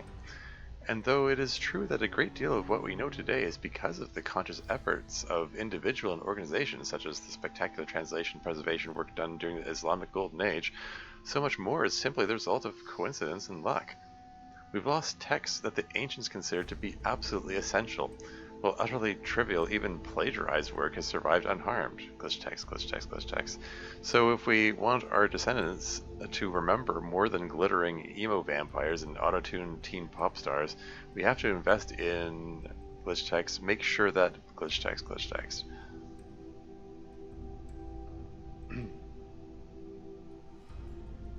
Glittering emo vampire. Glittering emo vampire. Right. The Twilight's franchise. And auto-tuned teen pop stars is just pop stars in general, really. Anyway, Book of Osiris from 2032, September 4th. The Book of the Scribe of Osiris, sometimes also referred to as the Book of the Journey to Aru, is an ancient Egyptian text discovered in the excavation of Oxyrhynchus. It has caused a certain degree of controversy among Egyptologists, as some argue that it is a classic funerary text, such as the Book of Coming Forth by Day, while others believe it is to be a poetic work not intended to be understood literally. The book tells the story of a dying man who asks a scribe about the afterlife. The scribe, a servant of Osiris, describes how the man's Ka, life force, will become separated from his Ba, personality, and how he will have to reunite the two and become an Ak, living intellect, passing a series of trials in the Duat, underworld, in order to reach the paradise of Aru. Unlike similar texts, the Book of the Scribe of Osiris focuses less on giving advice or glitch text. A recent study, Karnahan Hassan, suggests the text may have been intended as a philosophical commentary on the world of the living through the allegory of the Duat. It remains unclear whether this was the intent of the original pre-Alexandrian author or a result of the later translation into Greek. The earlier manuscript, which is considered to be more authentic, is too fragmentary to provide answers, though perhaps further excavation may glitch text. Okay, ancient Egyptian story. No idea if it's sacred or secular.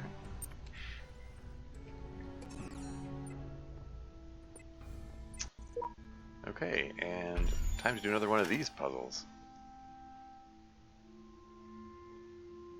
Okay, well, let's just start throwing them in there and see what works, I guess. Yeah, okay, yeah, that works. That was easy.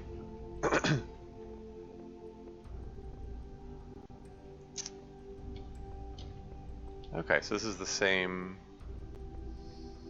set up as the A basement, I guess. I've seen the truth. Only Elohim can save us from eternal oblivion. LMS? Version 99? Okay, so this is another person. I don't think we've seen that name thus far.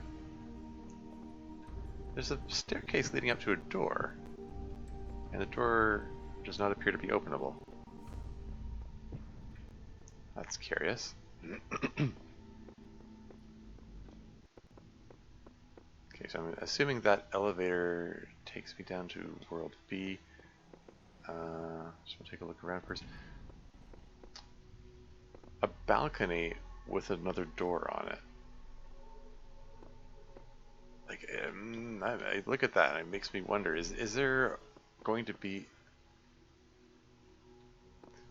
a way to open that door at some point and then like go around there and it circles around to here or something? And in the interest of like trying to be somewhat thorough and look for secrets and stuff, I'm gonna run around the back of the B building.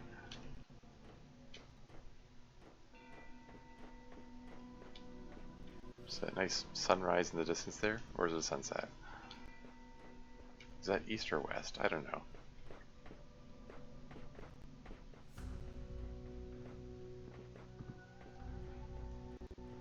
In any case,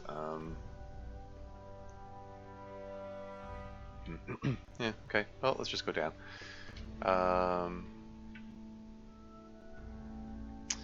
Yeah, so that yellow fan thing. I wonder if I access it through here. Let's just go down. Let's just yeah. There's floor 0 and there's floor -1. It's just the 2 buttons there. A new land stands before you, my child. And know that this is a land of death, but also great beauty. As you walk amongst these tombs, consider all those who came before you, and how they served the greater purpose of which you are. Which you are part. Why is it cutting off the line before he finishes what the subtitle says? I have a feeling that the audio glitch. I mean, it's probably timed. Like they timed the descent down the elevator to line up with when Elohim finishes speaking, but because the audio is stuttering so much, it's throwing the timing off. That would be my guess anyway. So okay, so we're into ancient Egyptian imagery instead of ancient Greek imagery, it would seem. Yeah, Serious Sam was full of ancient Egyptian imagery. Little sphinxes, or not? Wait, what animal is that? It's like goat head. Okay.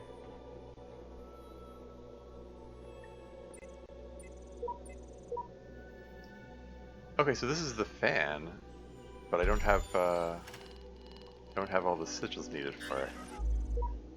So we need a yellow T block, a yellow L, and a yellow squiggly. Okay. L, T block, squiggly. Okay, so the number 1 will have all the parts that I need for us. Let's just go into number 1, I guess. First, let me just take a quick look around here. Some numbers just go around in sequence around the outside. Okay. What's this? Oh, okay.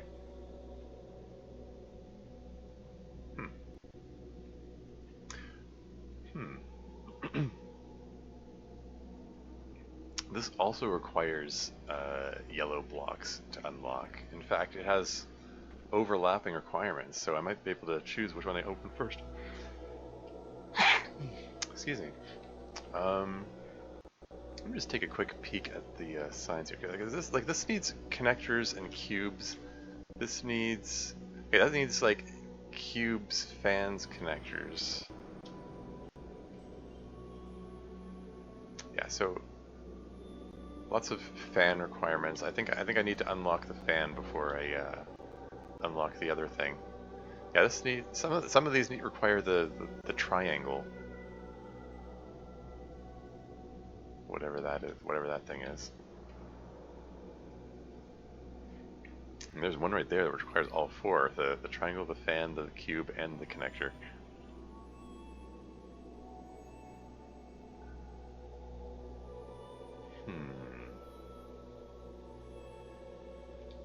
Yeah, just looking at the requirements here, I think this one only needs connectors.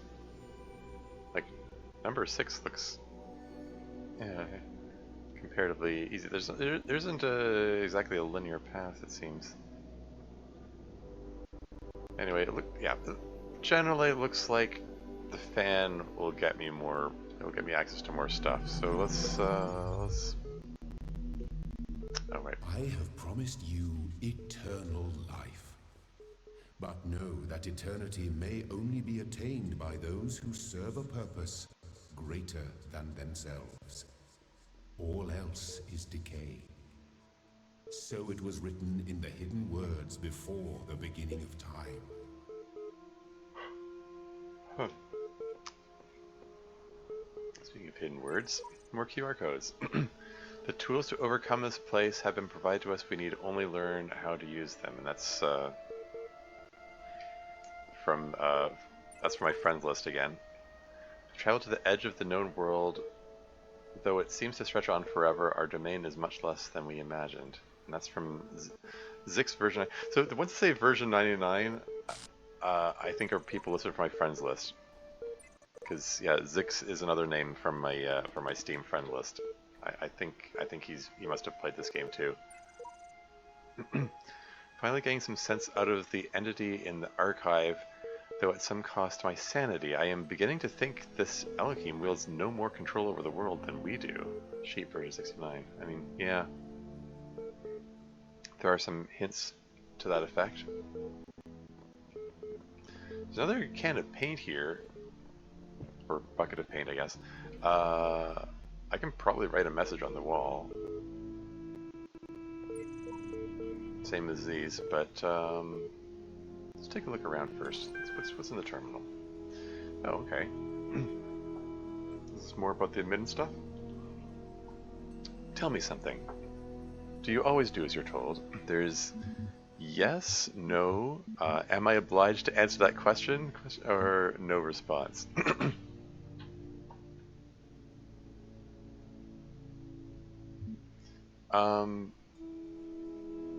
I guess I'll say no. I mean, I haven't exactly done as I'm told so far. I mean, there is some comfort in following rules, and I don't know. It could be that could be a source of my anxiety disorder, for that matter. I mean, oops, sorry, I clicked out of the window. The wanting to be able to trust an authority, but feeling like people in charge don't know what they're doing, or they're actively doing harm. Anyway, I'm gonna say no. I only asked because I couldn't help but notice the stash of brightly colored knickknacks you're collecting. Don't you think it a mite odd that that big voice in the sky keeps telling you to find those doodads, yet forbidding you to use them to climb the great big tower in the middle of it all?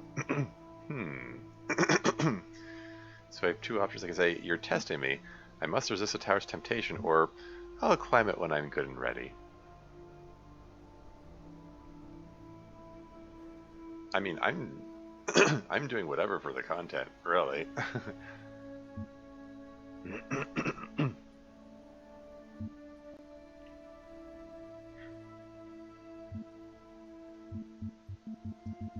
These are my only two options here.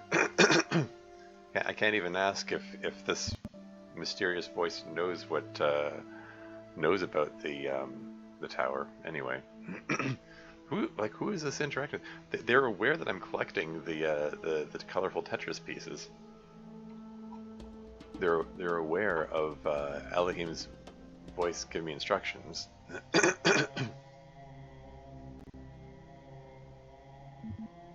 Anyway, I mean, if I run out of content and things to do, I'll probably try climbing the towers to see what happens. So I'm going to say I'll climb when I'm gun ready. Okay, no need to get huffy. You'd be amazed how many just do as they're told without stopping to think for themselves. But maybe you're different. Then again, maybe you're exactly the same. Maybe everyone climbs a tower, and the only way to win is to stay down here with the mortals. Are you trying to manipulate me, or do you really think so? I don't even know who we're talking to here, so...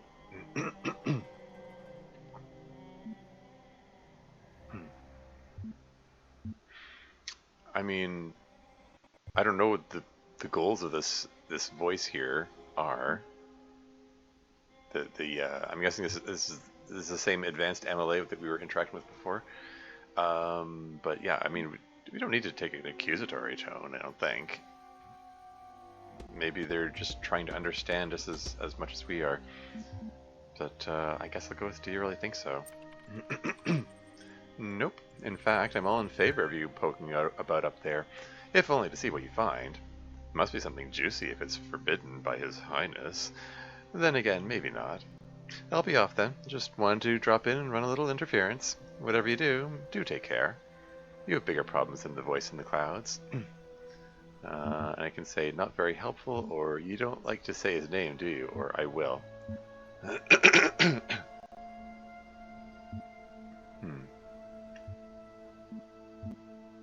And I'm going to say, you don't like to say his name, do you? Because it's a question, and therefore maybe gets me more information. Terminating support session. And then we go back to the text messages, and there were 3 of them. One Osiris1.text from BCE.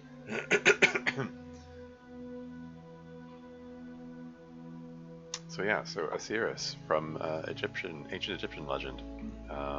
So let's check that out. Original translation by E.A. Wallace Budge. Annotations by Glitch Text. The dying man went unto the scribe who resided in Premeged 1 and said, Behold, I am weak of body. My days under the holy sun of Amun-Ra are coming to an end. Though I have spent my years in the service of the 2 lands, I have not studied the Glitch Text. Tell me, you who are wise in the writings of the dead, what lies ahead on my journey? What will I face in the land of the Westerners? And the scribe spoke, saying, At the appointed time, Glitch Text. And there's asterisks here. Okay, so the scribe who resided in Premeged, his likely location was changed according to who the copy of the book was made for. Okay. The dying man is an avatar of the owner. Okay. Days under the holy sun of Amun-Ra. In the older manuscript, this is rendered as glitch text. Some controversy as to whether it... Okay. It's an incomplete sentence there. Will I face in the land of the Westerners? The dead. Compare with Kenti Amentu, the foremost of the Westerners, a title later given to Osiris. Okay. And there's no asterisk number 4, but there is a number 5. It says, sometimes mistaken for a mistranslation on Budge's part. This is actually almost certainly a mistranslation by the ancient scribe. The equivalent portion of the older manuscript is sadly not extant. Okay. And then the next one's from year 0, May 1st, Got It Lyrics. Cannot load video file, 24 million views. My new song with lyrics, gotta laugh about this stuff, laughter is the best medicine, LOL. Lyrics, I've got it, you've got it, he's got it, she's got it, mommy's got it, daddy's got it, baby's got it, granny's got it, laddie's got it, fatty's got it, happy's got it, sappy's got it, chorus, everybody's got it, come on. Okay, so some kind of pop song, I guess. Jack's got it, Fred's got it, Bob's got it, dog is fine. chorus. Woof, woof, woof, woof, woof, woof. Dancing dog. Everybody's got it except dog. Woof. We've got it. We've got it. We've got it. Everybody's got it. Favorite, add to playlist. Okay then.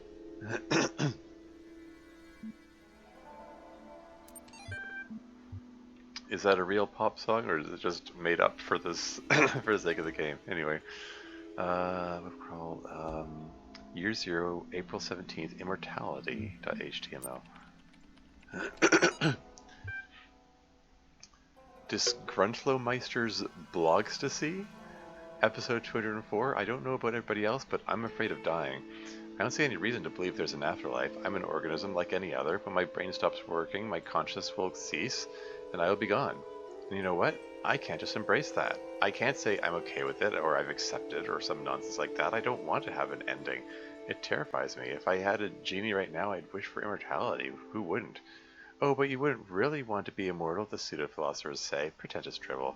Everybody wants to live forever. Maybe everybody deserves to live forever, too. But we can't. So here we are. Live with it, or rather, don't. Okay. Well, it's that bit of nihilism there. Anyway, alright, let's go find... This feels very familiar. I mean, this is... I don't know, just this view here feels very Serious Sam. And like the... It's, immediately becomes apparent that, it's made by Croteam. Am I gonna... Sorry, I suddenly feel like I'm gonna get attacked by, you know, those headless monsters from Serious Sam. Or the skeletons, what are they called? Can I jump above this? I wanted to see if I can jump onto here. I don't know if there's anything to be had over here, but I want it just because I can, apparently. So I can see it. I can see through the windows outside.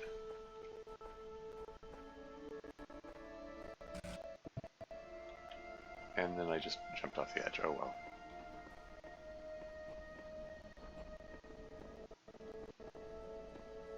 The audio crackling is still getting to me. I don't think it's going to stop. Oh well. Window through a door. Yeah. Like, I don't think it's going to stop cracking. I don't think it's going to stop getting to me. Alright, we have a connector. We have a red emitter. What else? We got one of these bots that likes interrupting beams. We've got another connector. Got... Is that a statue? Is that a Cirrus? Wait, which one's a Cirrus? Anyway, there's a red receiver and an additional connector in there. So if I can open that, I can get access to another connector. It said window through a door. Am I expecting there to be a window around here? I didn't see a window.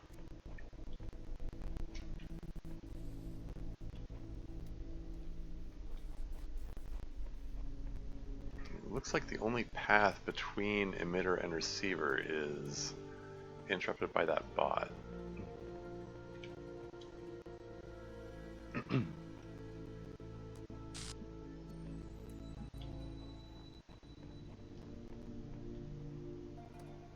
Okay, well, let's just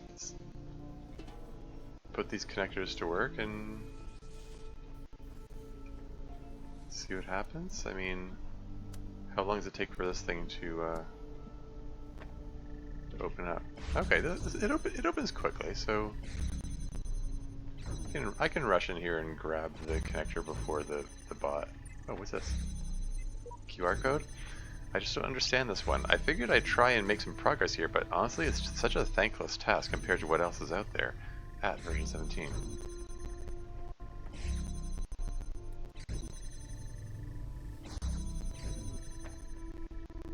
Okay, enough of that.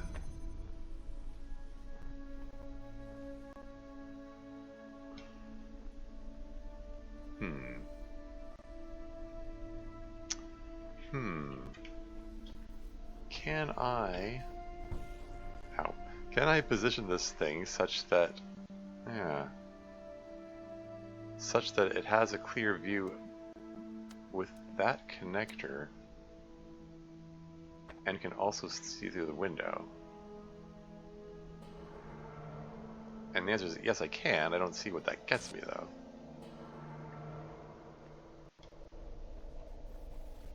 Oh, right. Because then... Oh, this is wild.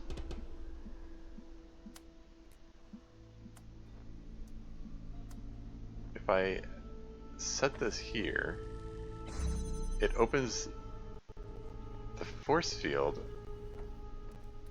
and now we have the force field being opened by a beam which is passing through where the force field was. Very clever.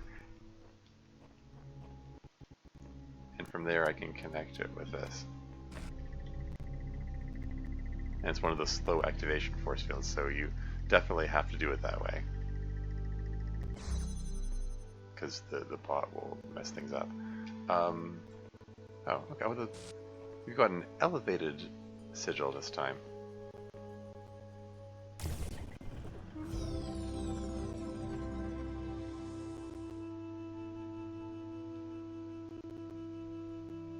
Is there some purpose to the fact that there's this point of elevation here? Could I, like, maybe put a connector up here and have it do a thing? Perhaps. I wonder.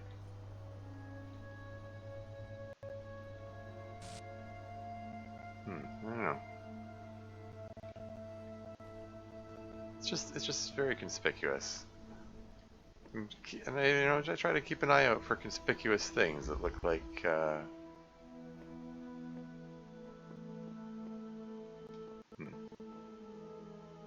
don't know. Anyway. What have we here? QR code? I have now traveled this land extensively, and I can say without hesitation that this is the most beautiful spot. Launcher 2002.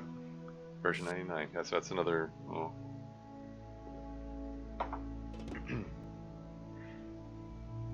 Another person from my friends list. I made a box float. Seriously, it was awesome.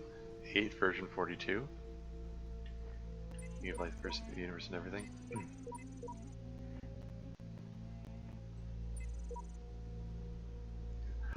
I feel like I want to like follow up with all my friends whose names have shown up here and say, hey, what did you think of this game?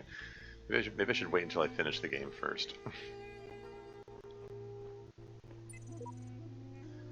There are hidden dangers in this new world. I have inexplicably escaped death any number of times. I suggest vigilance. Who knows what happens to those who step carelessly too often? Samsara, version 72. Yeah, so that's right. Version 72 is what I tried to say. Okay, well, let's see what's over here. Always keeping an eye out. I'm trying to, keep in mind, keep looking up. See if there are other secrets.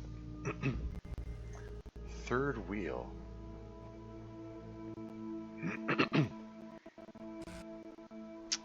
Alright, we've got a connector.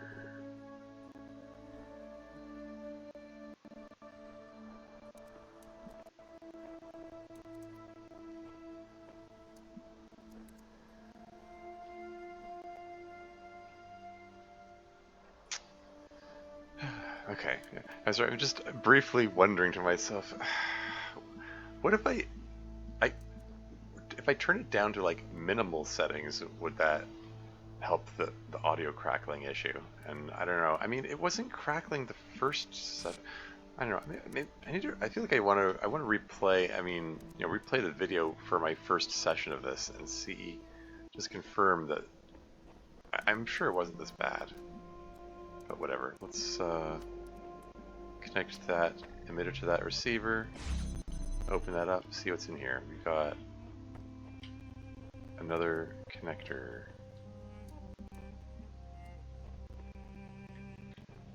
And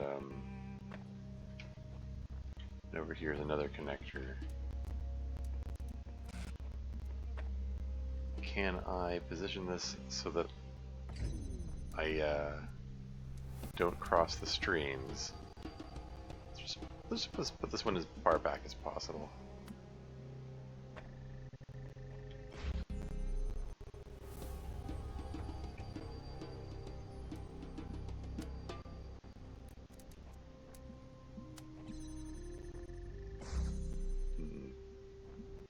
Yeah, I don't think I can connect those directly, because I can't get line of sight with both of them unless it crosses the red one there.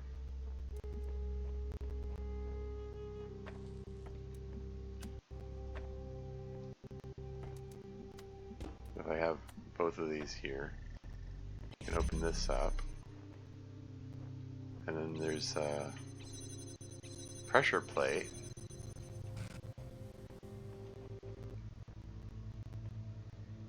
Now,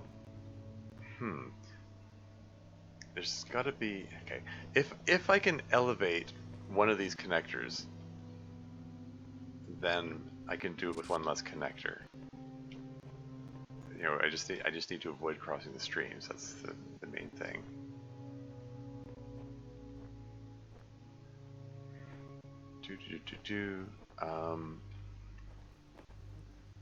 Okay, just trying to logic this out. So like I definitely need that blue force field thing open to gain access to that room, and I need the red force field open because it gives me access to the blue emitter. But how do I do it without crossing the streams?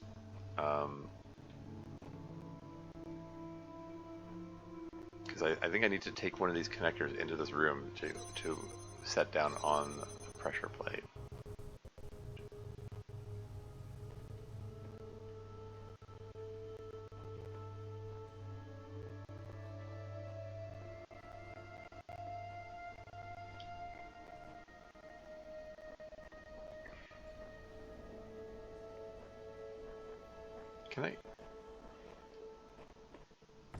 Can this one be like further over here maybe? Am I making this harder on myself for no reason, perhaps?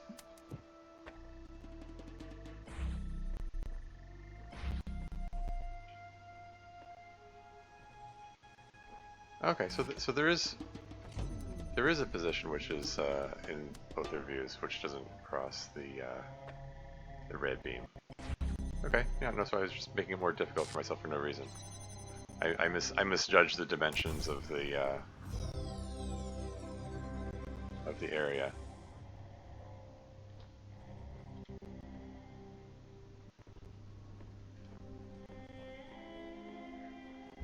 Yeah, I'll before I finish up this area, I'll pick up the paint and write a message. I figure I should, on principle, I ought to do this area before I actually leave the message. I have no idea what's going on. Do you, Berkermick? Again, this is another message left behind by another player. I wonder, is it mixing up? Is it grabbing them randomly to choose which ones went there, or are these the actual messages that actually put here? I mean, I don't know. Road of Death. I don't know if I should like comment on the personalities of my individual friends that played it here, but I just, suffice to say, whoops. So, some of them feel like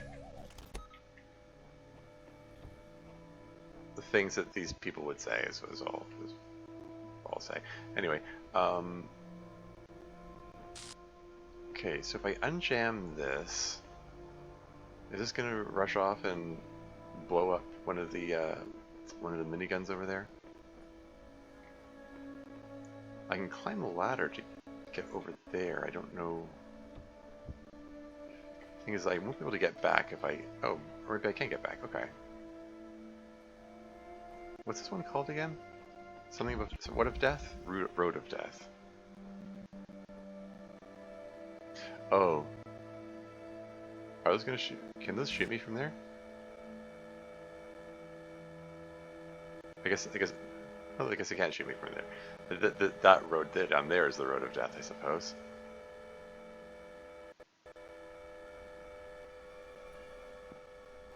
Okay, so there's a pressure plate here.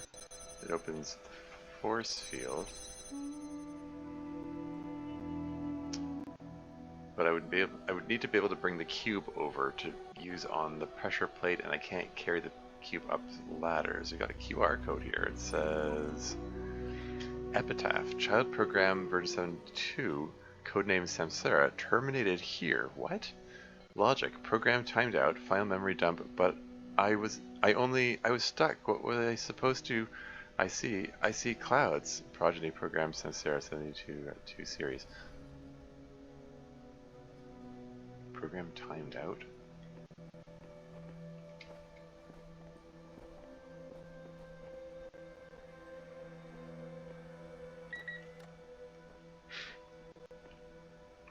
Anyway, okay, so we've got 4 of those miniguns. I can probably take one of them out with the bot.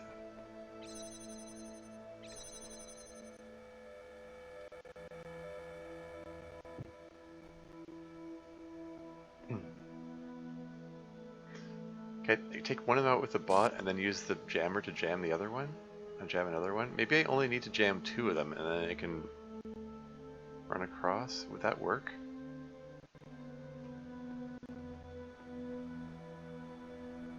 Like, I'm hesitating to unjam it because I want to make sure I can visualize the solution before I try. But I don't think there's anything for it. Okay, let's just try unjamming it, see what happens. See what he does. Okay, so he spotted... I was gonna say he spotted something, but maybe he didn't.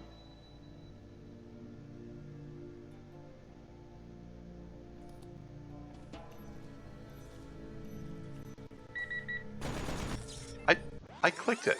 Gosh darn it. I was trying to jam it. I tried to click the thing and it...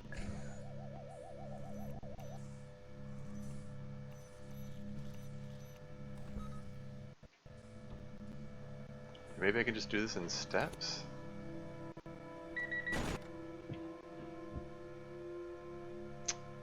But no, if I go too far over, then that one spots me.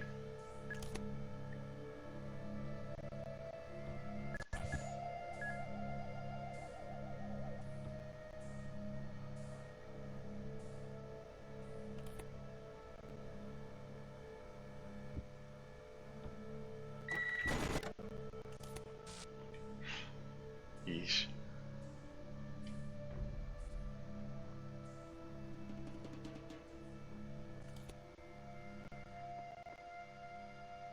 Yeah, I don't know.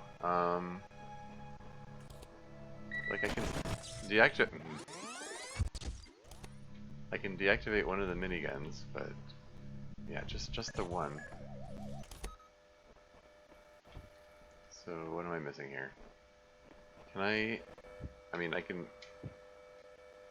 This doesn't even get me high enough to climb. And when I'm up here, I don't think I can grab the cube without coming back down again. Can I put the jammer on top of the cube and then pick up the jammer here? Okay, is that all it took?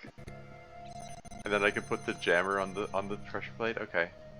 Yeah, I guess don't get stuck on the notion that you need the cube to weight it down. But that's it. I got the sigil. And that's all the pieces necessary for the fan. Which, coincidentally, are all the same pieces needed for the triangle thing, except that there's a... It requires an inverted L instead of a forwards L. Anyway.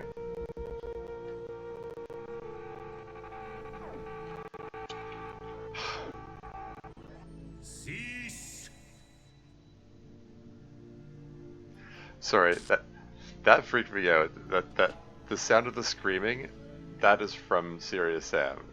I was like, one of those headless bobber guys running at me.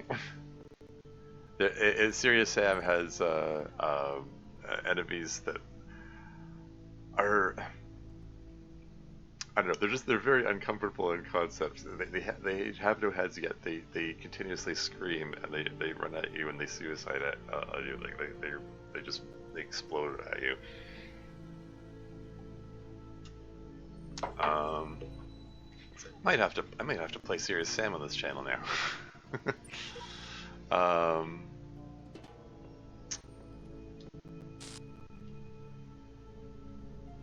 Okay. But yeah, that was one of those recordings of the earlier simulations.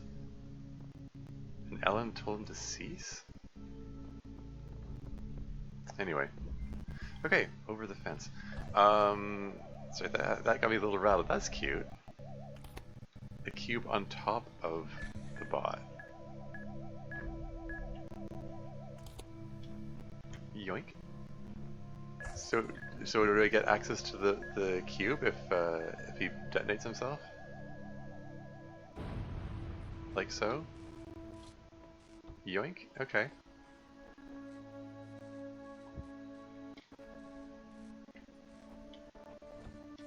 So if I have 2 cubes, can I use one to climb over and then... Uh-oh, I may have ruined it. Hold X to reset. Yeah, it's like they're like, LOL, we knew you were gonna screw this up. I thought I brought both cubes over specifically so that I could grab it and set it down over here. When I got over here, I didn't. Well, I wouldn't be able to do that. Can I jump off of the jammer itself to grab it, maybe? Or just... trying to bounce off of the top of the jammer.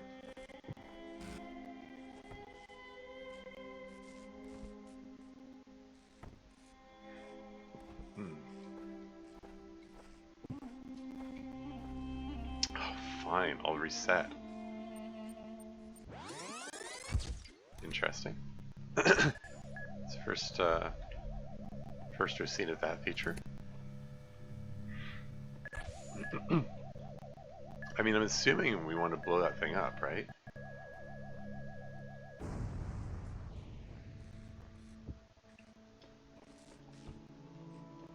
I mean, I can put this on top.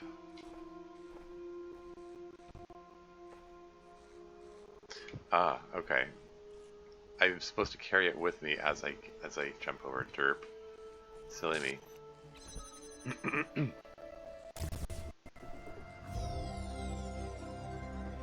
We've got the first part of the triangle thingy. Anything else here? Any secrets? Anything? No? Alas. Okay, well, there's a squiggly.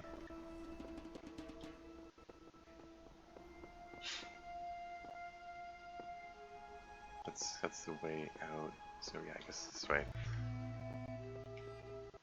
I'm still, you know, simultaneously rattled and amused by the headless bomber sound. the plate is like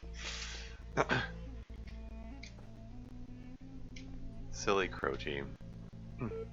Oh hey, another terminal in a secret place. What have we here? Support session opened. Hello again. I've been checking your responses against library archives. In order to assist you further, I need some additional information. Can you tell me what it is? Can you tell me what is to you the important difference between a pebble and a tree? Excuse me. A tree is heavier, a pebble is older, a tree is alive. I mean, the important difference between them? I guess I'm going to go with the tree is alive.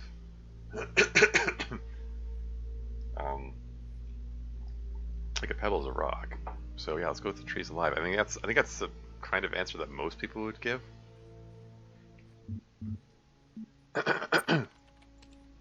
Good. Now, what is the relevant difference between a tree and a frog? Uh-oh.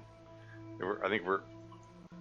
This is a slippery slope to philosophy, to getting increasingly philosophical. Anyway, a frog is conscious, a frog is green, a frog is delicious. Nom nom nom. I mean, let's go with conscious, I guess. Is it conscious? Well, it's a lot. I mean, it's... Yeah, let's go with it's conscious. It has a brain, has a mind. Frog is conscious. Now we're getting somewhere. Let's try something harder. What's the difference between a frog and you? What makes you a person?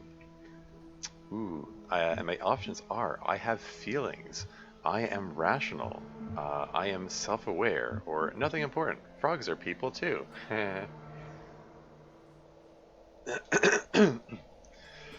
I mean, I think I'm leaning towards I'm self-aware. Like, the frog is alive and conscious being. I mean, like can we even prove the frogs, whether or not frogs have feelings? Am I rational? I don't think rationality is I don't think rationality or having feelings is the important distinguisher. I think the the self-awareness is the key thing. I'm getting reminded of that Star Trek: The Next Generation episode, Measure of a Man, you know, famous episode where Data is one of the characters in the show who is an android. He's an artificial person, yeah,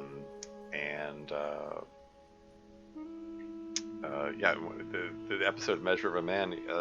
There's this doctor guy who wants to take Data apart and figure out how to build more of him, and they're like, well, no, you can't do that. Like, he's a member of our crew, and he's a person. He doesn't want to submit to such an experiment, and it's like, is he a person? And the Dr. Bruce Maddox, I believe. I don't know why that name stuck in my memory. I haven't watched that episode in decades, but he he basically rules that Data is just a machine, and well, he rules, like, he appeals to, like, Starfleet authorities to to have Data declared a machine and therefore property of Starfleet, and there's a series of courtroom scenes in which Captain Picard is trying to prove that Data is a person deserving of all the rights and freedoms of any person in the Federation,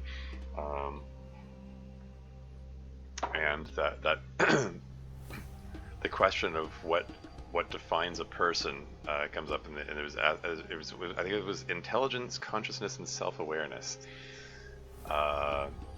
were the three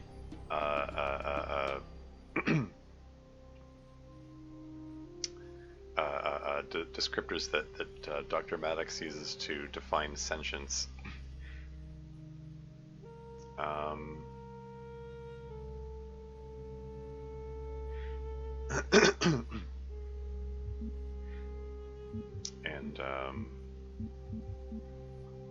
And I think Picard determined that Data is intelligent and self-aware, but he's, like, challenging Maddox to define, like, is he conscious? Can we?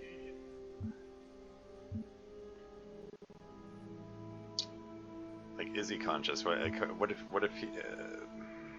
I'm trying to remember what the line is. Something like.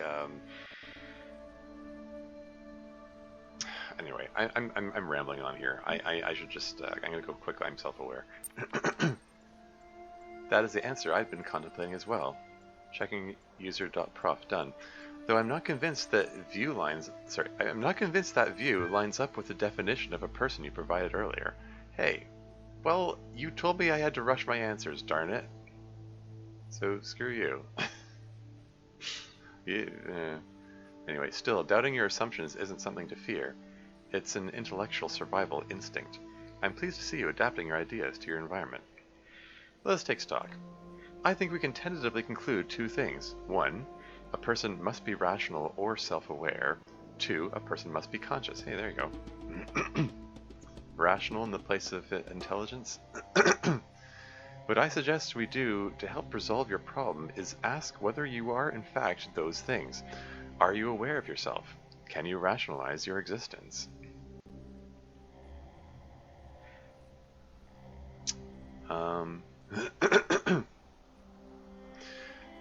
I mean,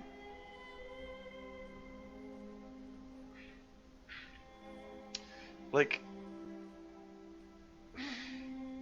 if these are important questions to determining whether I'm allowed to have admin status,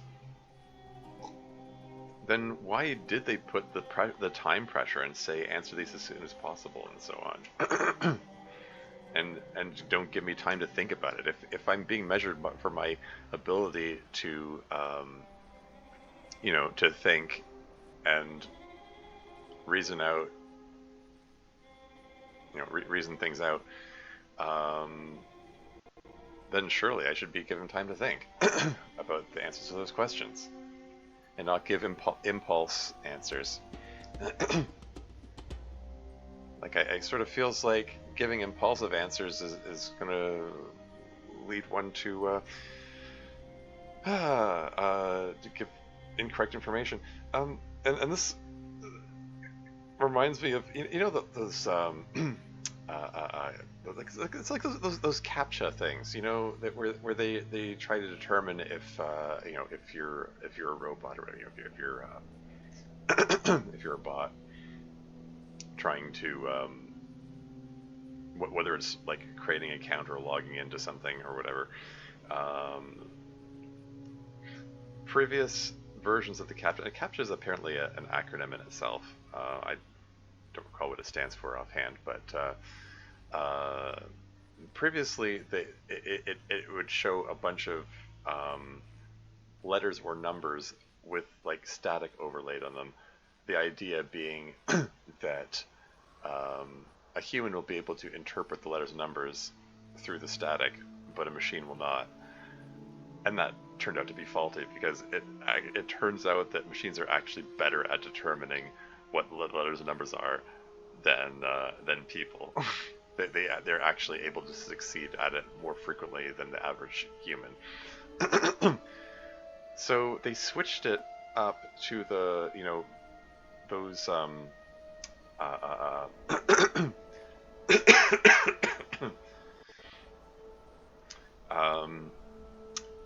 the kind of CAPTCHAs where it says like select all the pictures which have traffic lights, or select all the ones that have bicycles or whatever, and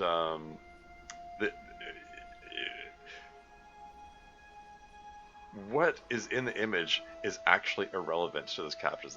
The secret is that if it's a machine doing it, it will do it too quickly, or it will move the mouse in unnaturally straight lines, whereas a human will, like, they'll look it over, they'll mouse over, the mouse will go in erratic patterns and click wherever. And those CAPTCHA things actually track your mouse movements and see if it's moving in an erratic human way, or if it's an overly orderly machine-like way.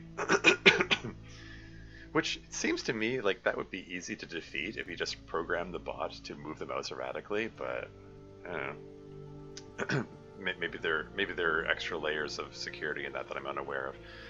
But that's the thing. Like, saying that time is a factor in it and putting the time pressure, maybe that means the machines will answer too quickly, and maybe the test was to see if I took my time. Because a human would take their time to answer it, or would take longer to come up with an answer than the machine. Anyway, that's what comes to mind when I'm looking over this thing. So the question is, are you aware of yourself? Can you rationalize your existence? I'm gonna go with yes. I'd say I'm aware of myself. Oh yeah, sorry. Before I move on, there was one other thing I wanted to comment on as part of my Tormuse tangent trademark. Because I need to continue to. I compulsively must ramble. No, really. There's also the issue of cognitive dissonance. That people. When people are confronted by evidence that contradicts their beliefs, the tendency is there's a strong tendency to hold on to their beliefs harder and disbelieve the evidence and try to find ways to rationalize away the evidence. It is a recognized phenomenon. People don't like that cognitive dissonance, so they try to get rid of it. Like they don't like this notion that, oh no, this thing that I've believed for so long is wrong. People don't want to let go. People don't like admitting that they're wrong. It's painful to admit when is wrong. It takes some self-reflection. Self-reflection is painful. So that's another way that, again, going with the fast, impulsive reaction is more likely to give wrong answers. Because you're not thinking about it. You're not engaging in that self-reflection.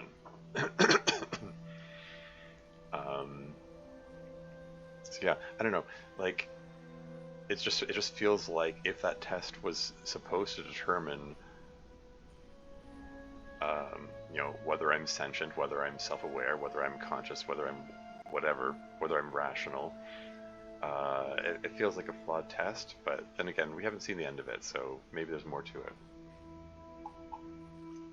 We shall see. Anyway, are you aware of yourself? Can you rationalize your existence? Yes. And it says, of course. I tend to agree with you. The responses so far have been a little eccentric.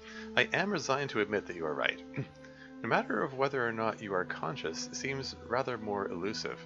What is consciousness, in your opinion? Oh, great. Oh, no, we're defining consciousness? I just picked it because it was the only answer that fit. Anyway. Consciousness is what separates us from the animals. Well, we just said the frog is conscious. That's a contradiction in itself if I pick that option. Anyway, the next is consciousness is the feelings and senses. And there's consciousness is what it is like to be me, or consciousness is far outside my area of expertise. I mean, consciousness is far outside my area of expertise, that sounds like a cop-out answer. What separates us from the animals is a contradiction with my earlier answer about the frog. The feelings and senses? What is like to be me? I mean, that's far too much in the realm of personalizing it, I think. Like, making it about me instead of a more general definition of consciousness. Right now, I'm feeling like my answer is a toss-up between these two. Like, conscious far outside my area of expertise, because I'm tempted to pick that one because I'm like, well, I don't know. How do you define consciousness? Am I conscious? How do you tell if someone is conscious?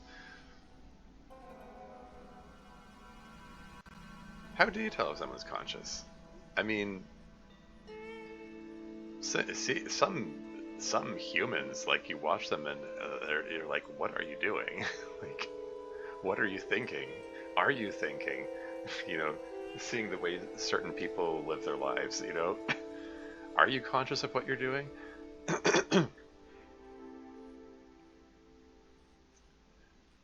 So, like, the feelings and senses, is that how we're defining it? Like, how do you separate? How do you separate consciousness from self-awareness? That's another question. What is the distinction? Self-awareness, like, you know, being aware of myself, being aware I'm a person who I am.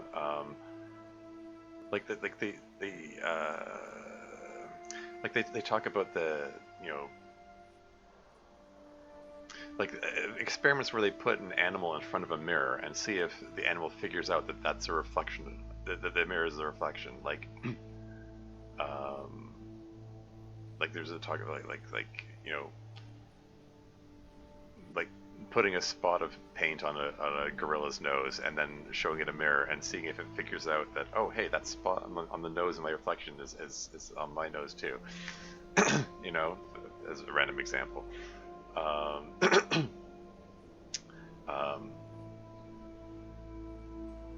Like just things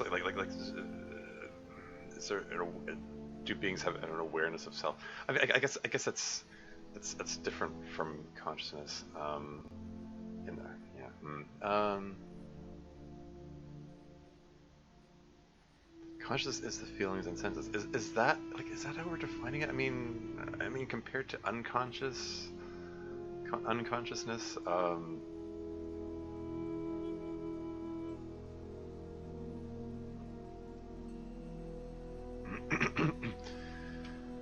I mean, it is asking, in your opinion. So, like, if I say consciousness is the feelings and senses, it's not necessarily a bad thing. I mean, if we defined a frog as conscious, then let's look at that and go, okay, what is the difference between the frog and the tree? I mean,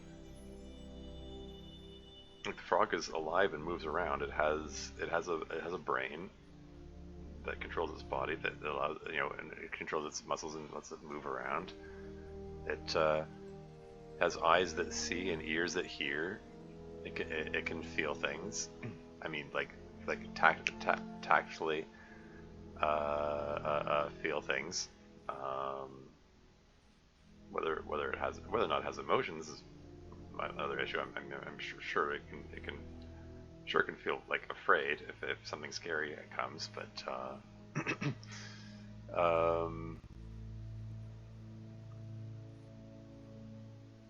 is that what defines its consciousness, though? What is the definition of consciousness? Even in that TNG episode about, you know, Measure of a Man, like, Picard doesn't... They still don't define consciousness. He does ask, is Data conscious? Like, how do we... I'm trying to recall how the line goes. Something about, well, what if he is conscious to even the smallest degree? What does that make him then? I don't know. Do you?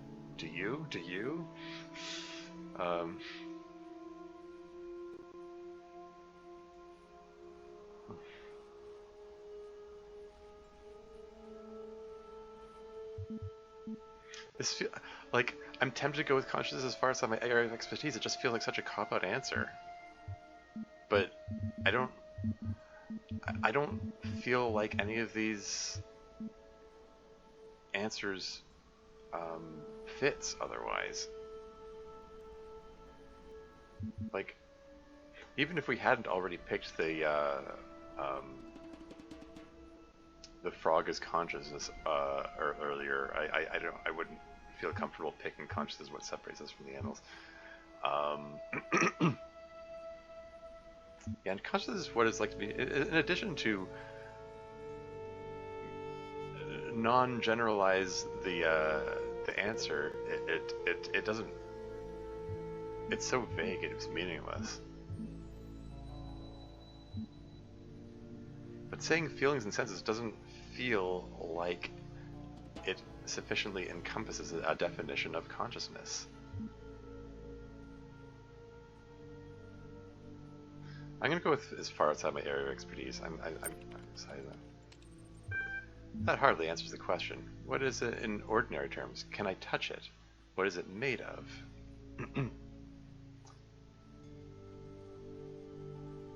Well, I mean, yeah, it hardly answers the question, but I have limited options here.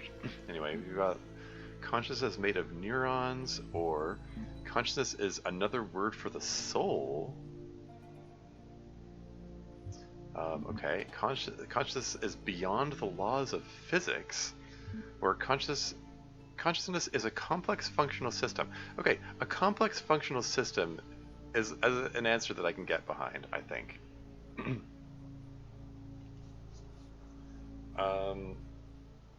Because it's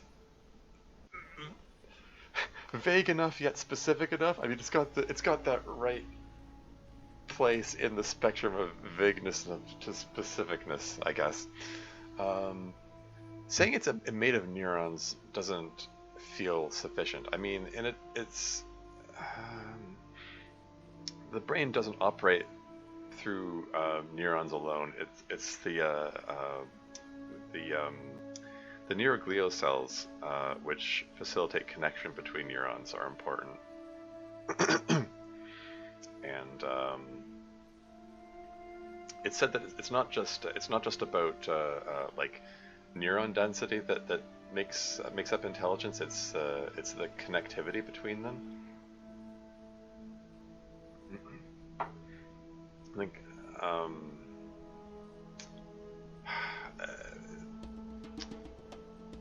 I read somewhere anecdotally. I don't know if it's true. Someone said that like Albert Einstein's brain had an unusual amount of like interconnectivity. Like he had more neuroglial cells in his brain, which may have just contributed to his ability to form neural pathways, which and find connections that other people might have difficulty finding. Anyway, yeah, saying consciousness is made of neurons feels insufficient, is basically what I'm saying. Conscious, another word for a soul, is a very interesting response. I mean, it puts a bit of a religious bend on it, and besides, we just said that the frog is conscious in the previous question. Does that imply that frogs have souls? What's the theological implication of that? Saying consciousness is beyond the laws of physics, I don't like that response. Because I mean, the laws of physics still apply. I mean, the brain and all the associated parts are physical objects within the body. And they function through with their electrical currents propagate through the neurons.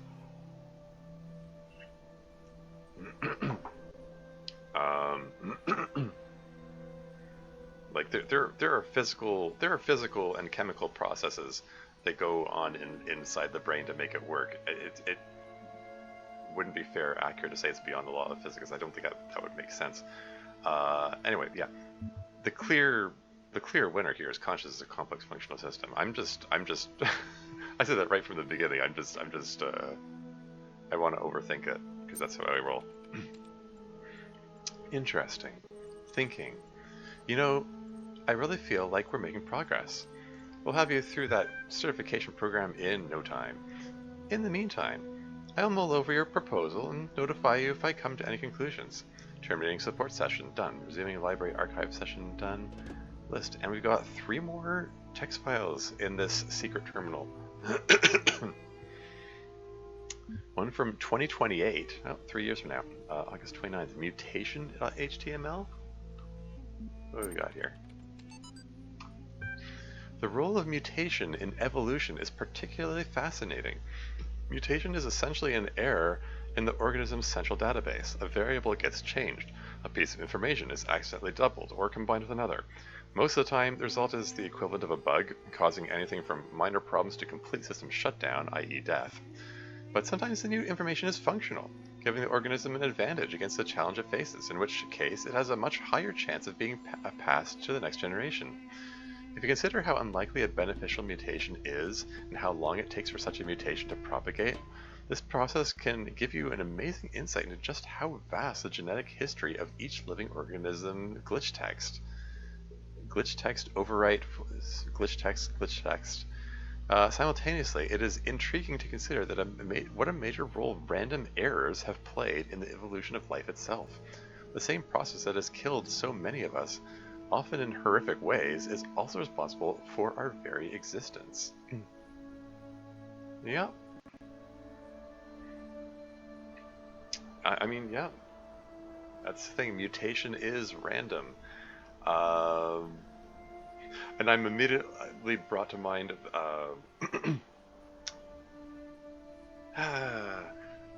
certain episodes of, we're getting to Star Trek again. Certain episodes of the whole Star Trek franchise make references to evolution, and it's clear that the writers, and I mean, it's a series, whether it's Star Trek: The Next Generation or Star Trek: Deep Space Nine or Star Trek: Voyager, they're a series of shows. They're written by writers who don't always have all the information. I get it, and sometimes writers just have screwy ideas. But a couple of examples come to mind. There's one of the seventh season episodes of TNG: The Next Generation. The seventh season was so weird. Where the some mysterious phenomenon causes the the members of the crew to de-evolve, and they start turning into furries. They like turn into animal versions of themselves.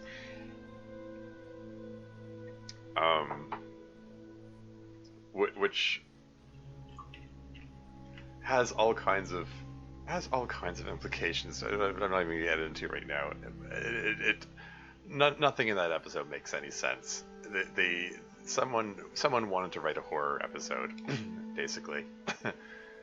It's a mix of body horror plus scenes of Captain Picard being chased by wild animals who were previously members of his crew.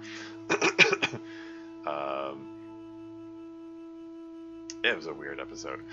And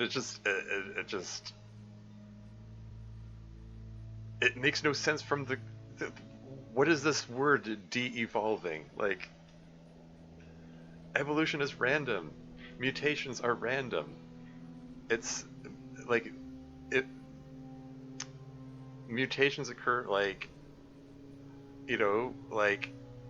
one generation has slightly longer legs than the last, and then it turns out that, oh hey, actually having slightly longer legs is better, and then those and everyone with shorter legs dies, and the ones with the longer legs are the only ones who survive, and therefore that gets passed on, and then over generations and centuries and millennia, because evolution is a very slow process, it turns out that mutation is actually super beneficial, and then and then centuries later it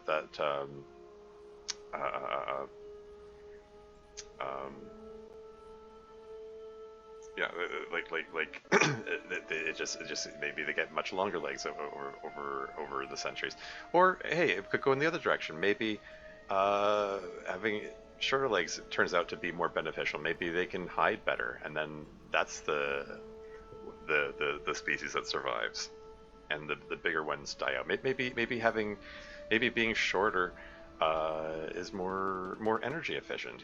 Maybe they're they don't need to eat as much to survive. They can conserve their energy, and or whatever. There are any number of reasons. The point is, it's like that evolution doesn't have a specific direction it's trying to go in. It's random. So this concept of de-evolving makes no sense. It's not like our DNA has previous versions of itself stored in itself, And then there's that episode of Star Trek Voyager. There are a couple of episodes of Star Trek Voyager I could name. One of them where Oh, this tangent is going far too long. That's fine. This is my channel. I'm gonna go on a rambling tangent if I feel like it. I don't know. But I mean, this game is designed. It's intended for people to think. So I'm gonna think out loud about things.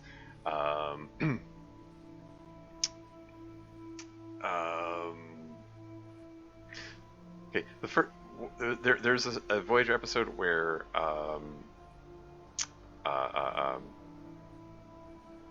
an experiment causes one of the characters, Lieutenant Paris, to achieve infinite velocity and be in all places at once.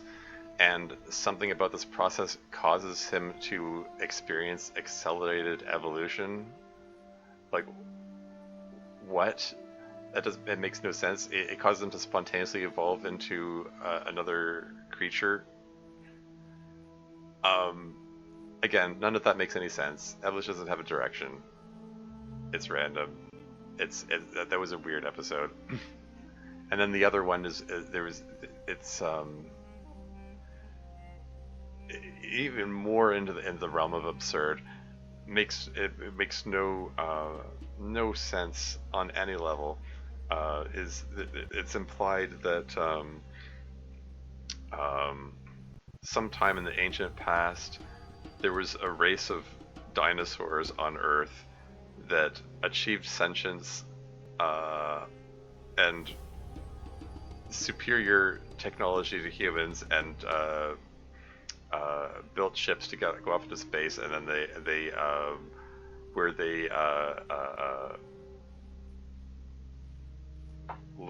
lived on another planet, and I guess somehow all traces of their civilization on Earth got destroyed somehow,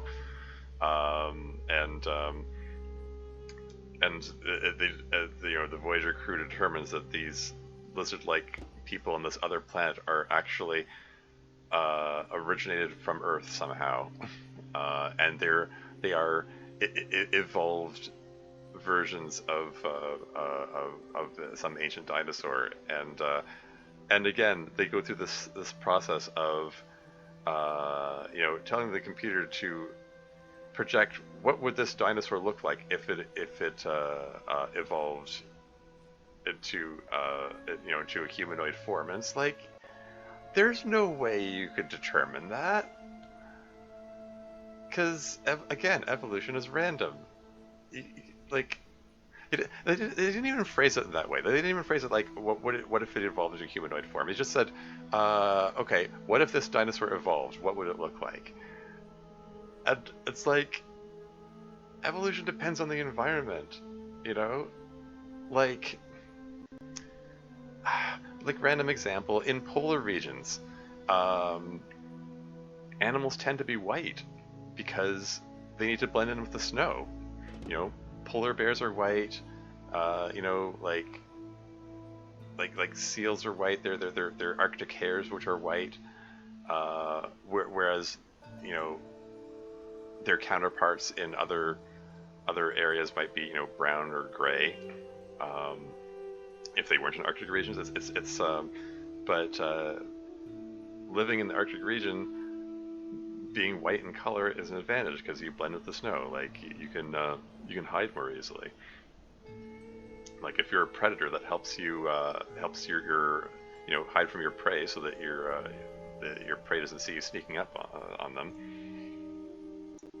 And if you're a prey animal, it's advantageous so that it's harder for predators to find you. So, like, the environment that a species lives in determines how it's going to evolve. You can't just look at an animal and say, how is that going to evolve? Well, where it lives determines how it's going to evolve. You can't just, I don't know. It's just, like I said, the writers just fundamentally don't understand the concept of evolution.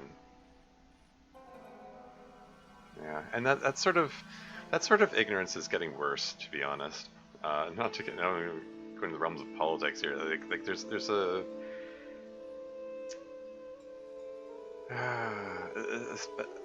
I'm gonna say. I think to some degree it might be a worldwide phenomenon. I think it's. I don't want to overgeneralize and say that the U.S. in particular, but it certainly feels that way. Like looking at news cycles and so on, there's a definite trend towards like anti-intellectualism, you know, and people are like really mistrusting science more and more, which is sad. And a lot of it I think comes with a fundamental misunderstanding of what science is. You know, um, science is about exploration, experimentation, figuring out what works and what doesn't. Like whenever I hear phrases like "this is scientifically proven," that really grinds my gears, because it's like don't say scientifically proven. That's not how science works. Science is about ruling things out to find out what's most likely, but it's I don't know, saying science is proven, yada yada yada. It's whatever. I don't know. I'm gonna move on with this. I should be thinking about wrapping up the stream. What's the next? Okay, the next one is called Capacity, Year 0, June 22nd. EML. From Trevor Donovan to Alexandra Drennan. Subject to EL capacity. Yeah, no worries. EL is not only ridiculously fast, it also has a bazillion tons of space. Even while hosting a full copy of the archive, it'll totally be able to handle all your project's data needs. Assuming its output is as you suggested, I mean, the worst case scenario would be like centuries. That should be enough, right? Right? Trev. Worst case scenario would be like centuries. That should be enough. I mean, it would appear that this project, however it went, did end up getting abandoned for centuries, or has been sitting here for centuries, or maybe these simulations have been going for centuries. If it's true that there are no humans left, and this is just this is all automated and all AI. I don't know. Anyway, move right along. What's the last one? Last one is called Evolution.html. Funnily enough, 2013 July 5th. Here we go. Favorited by George Jameson. One of the common misunderstandings about evolution, sometimes accidentally promoted by people who should know better, is that it's an active process. Sometimes the term evolve is even applied to individual beings, as if some invisible force had driven them to suddenly change. But the truth is that the individuals don't evolve. The term evolution describes a long-term process that can be observed in an entire population across time due to glitch text. Example, in response to an external threat or challenge. Yeah, there you go. If an individual coincidentally has a trait that allows it to deal with that challenge more effectively than others, it is more likely to pass on that information to its descendants. That information gives them an advantage, so over time they become the dominant model of that species. The individuals experience no significant genetic change during their lifetimes, but each of them is part of the evolution of the species. Yeah, see? It goes along with what I'm saying. Like evolution, as we think of it as in terms of like the theory of evolution, like Darwin's theories and all that, it takes place across generations, across centuries, millennia, etc. Saying an individual evolved, I mean, if someone says that a person evolved, I would assume that they're not talking about the theory of evolution. They're using the word evolved in a different context, a different meaning. But yeah, that's it for those messages.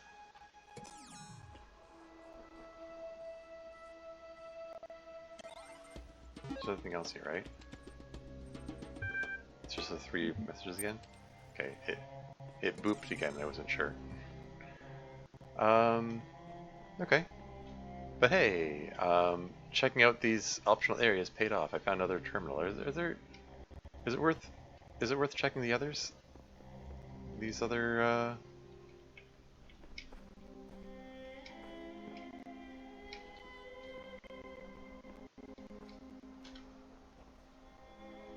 There's a window.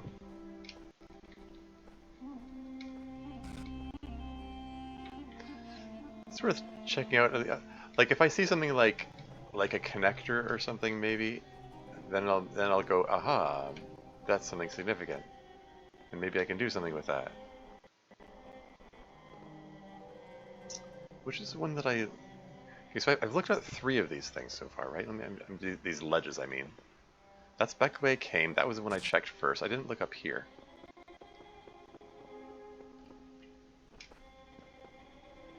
I'm just, in the interest of being thorough and stuff. All I see is sand. Yeah, okay. Splash, splash, splash, splash. Anyway, this is the last one in this area. Something about a star. Oh? Is that implying that there's one of the stars here, perhaps? Okay, we got a blue emitter. And we got a blue receiver over here, but it's blocked. It's like these bots are in the way. Damn bots.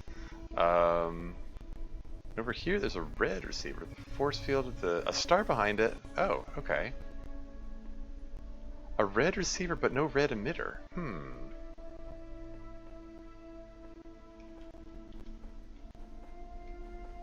So just like that other one. Like, is there... Is this another one, a case possibly of I need to find a connector which is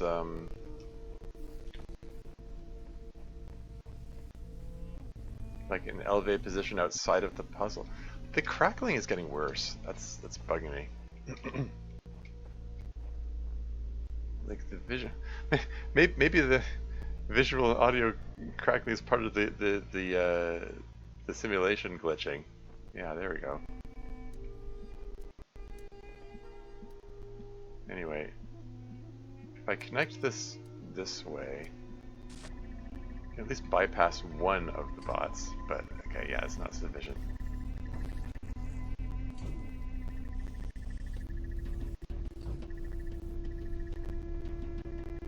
Okay, that's not gonna work.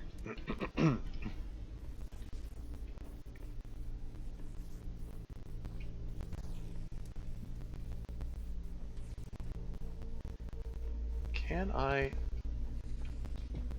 put it on the ledge up there, perhaps?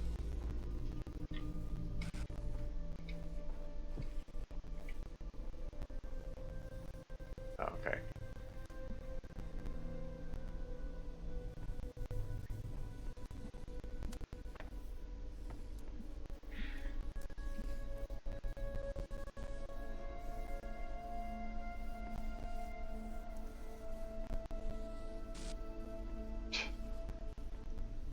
Okay, so there's the sigil that I'm supposed to be trying for there.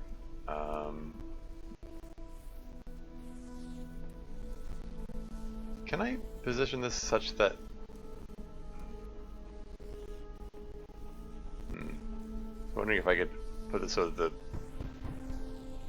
the connector itself was blocking the bot, but no, I don't think that's going to work.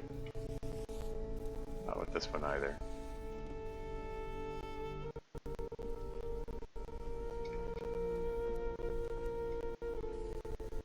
Yeah, the crackling is getting worse. It's bugging me more and more the time, more that goes on. Like, I can't seem to block it myself. Like it just... Oh. I was under, under the impression that you couldn't get killed by those things. Okay.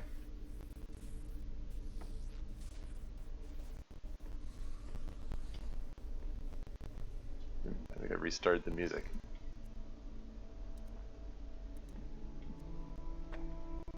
Okay, so I got a connector here.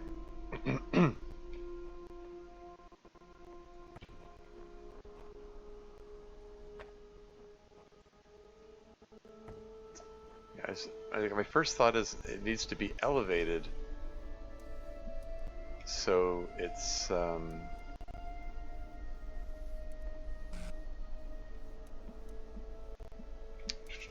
like my first thought is it needs to be elevated so it's going over the path of the bots, but there's nothing to put it on top of. I don't think I can put it on top of these walls.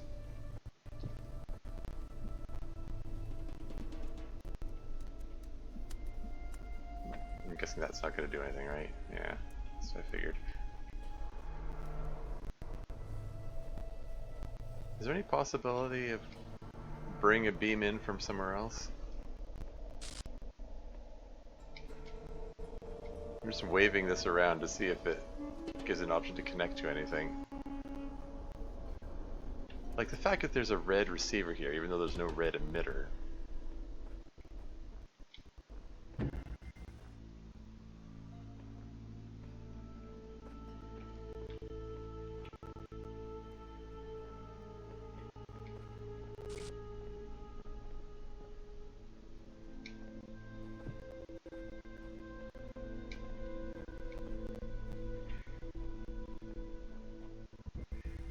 Yeah, I really need to wrap up this stream. It's getting worse. I don't think I'm imagining. I think it actually is getting worse.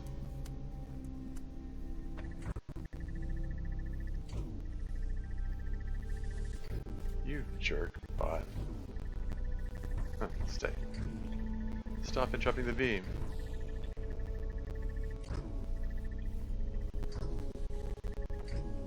Yes, that.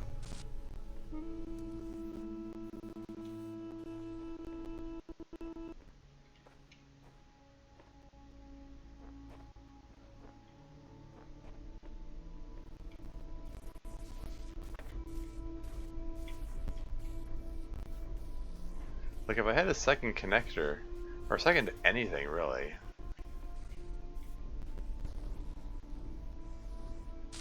Yeah, see, having it here doesn't have line of sight with the emitter.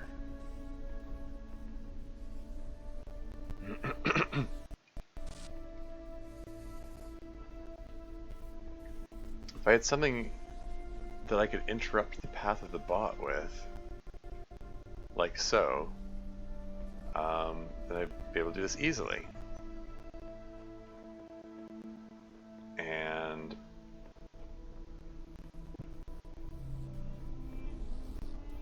I don't know, what am I missing?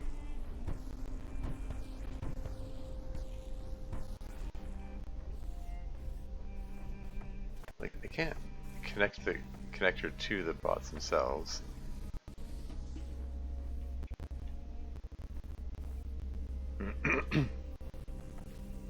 Like, this guy's too far over. If I put a connector which blocks his path, then it can no longer see that. It can no longer see the receiver.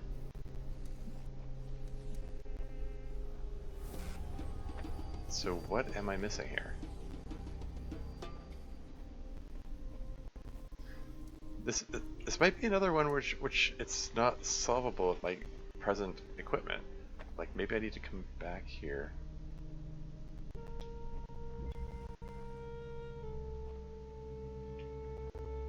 Like it just says connector, it doesn't say it needs anything. It just I said I was going to end the stream after I finish this section here. Like, this feels like a weak note to end on if I can't solve this thing. That's going to bug me. But I don't see how to do this. Like, again, if I had a second connector, this would be easy. This would be trivial. But with only one connector, it's like how do I do this?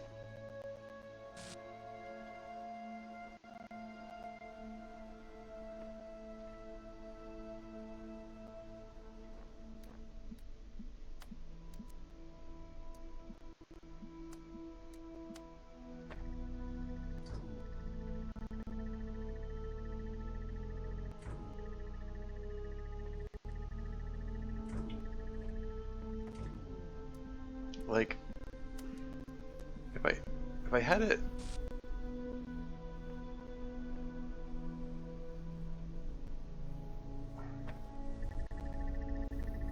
Go right from the edge of the bot's path, is that?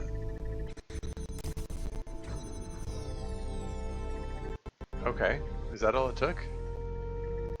I just had to do it from the edge of the bot's path? I'm not even sure if that was the intended solution, but it worked. Still would like to know how to open this.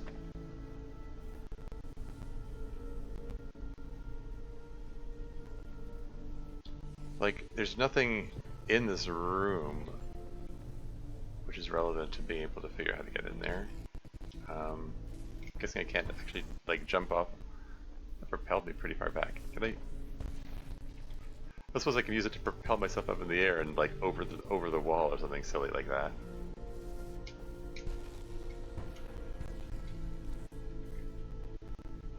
I'm guessing I can't jump on top of this thing either.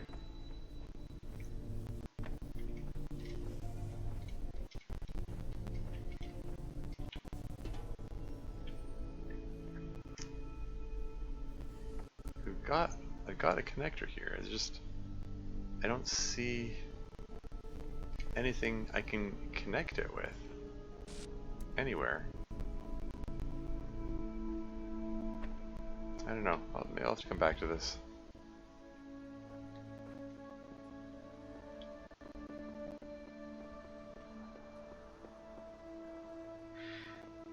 Yeah, I mean, I'm sure I'll come back to all of it at some point. I need to.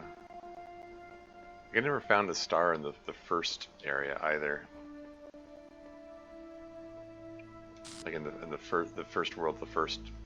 The sign indicated there's a star there somewhere, which I never found.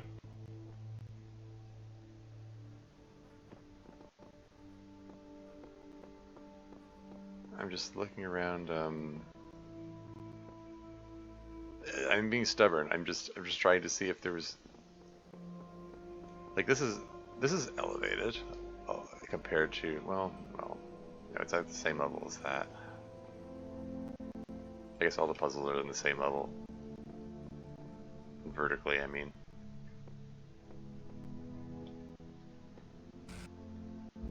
Like there's a red emitter over here. If I could somehow figure out how to get the to breach containment. Which one had the cubes in it?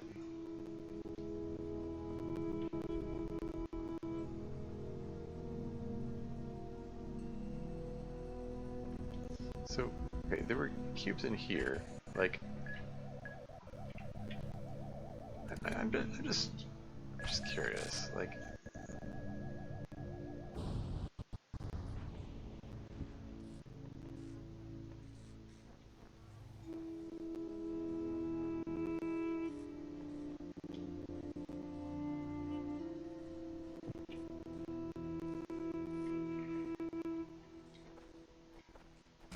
is it possible? Could I don't know, maybe take this jammer with me elsewhere? Like, this allows me to jump back over here. Could maybe, I don't know. Can I jump over one of these walls maybe? Doesn't look like it, that looks too high.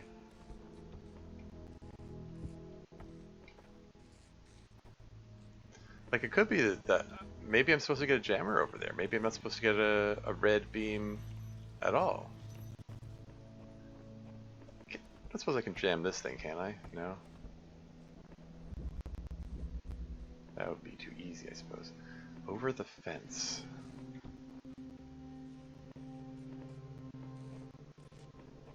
Yeah, like the fence is the only barrier low enough that I can jump over it.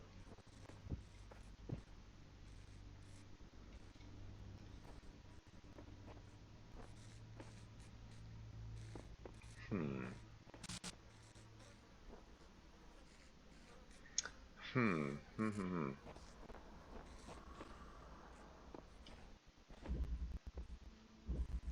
So if I hold down X here and reset this puzzle. Oh. It's trying to take the box, darn it.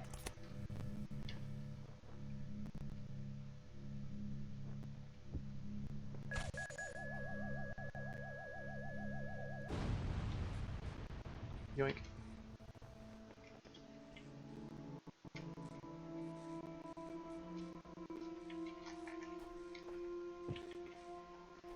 I can't.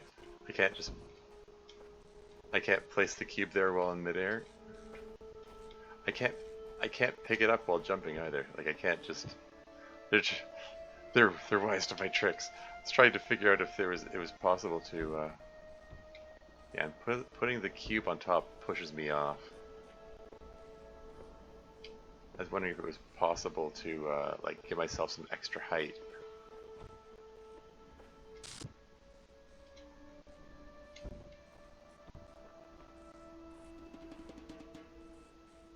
Or, you know, I don't know, put the cube on the other side of the wall or something.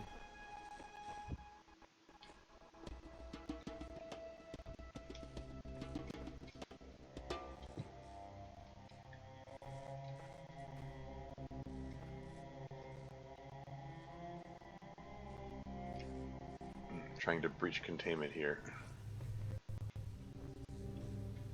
Those walls are the same height. Okay.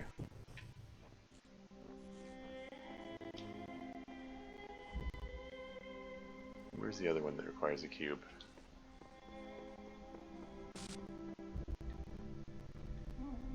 Road of Death, right.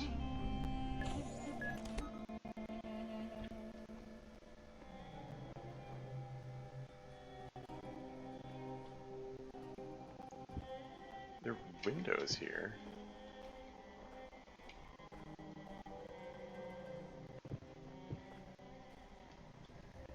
Can I? Oh no, I thought I was onto something there. Darn. It's not letting me go through the window.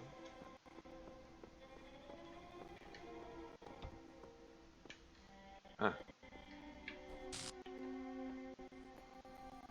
Seems there's an invisible barrier there.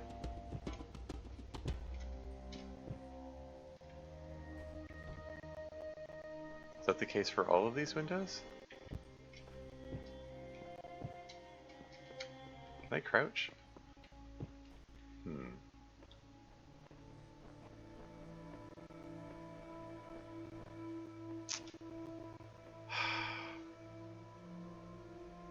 I thought maybe I could...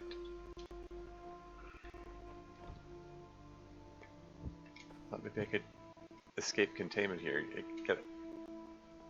See what's outside of the bounds of what appears to be the intended playable area. Although, you know, like jumping up here, I can see there's another building with a doorway outside of what appears to be the intended playable area, so maybe there is a way to get there? I'm spending too long puzzling this out.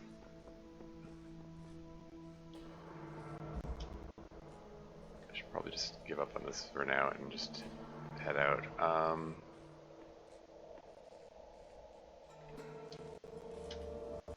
There aren't any similar windows in this one. Yeah. Okay, whatever. I need to wrap this up. I also still need to paint my message. Yeah, I'm not seeing anything. I'm not seeing anything.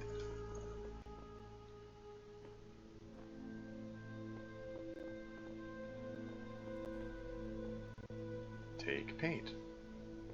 Paint message. Can I paint the message anywhere, or is there just a specific spot I have to paint it? Does it matter where I paint it?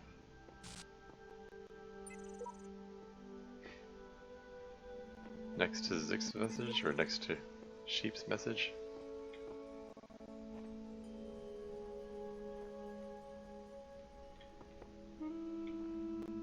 Why is there an alcove here?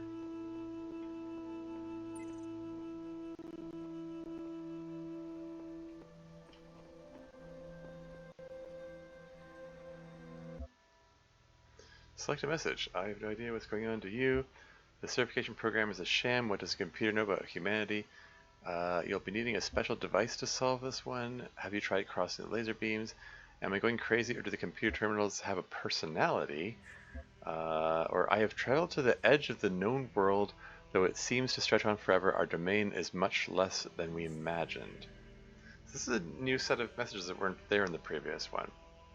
Also, it seems that other people posted messages which I don't have access to, so it could be that the messages are dependent on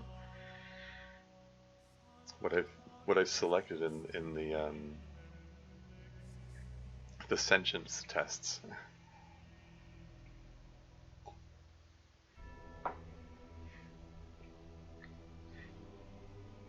I mean, in some cases the computer terminals do seem to have a personality, like the one that was making comments about Elohim was interesting.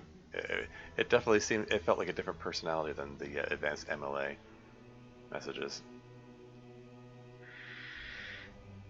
Travel to the edge of the known world? I mean, have I?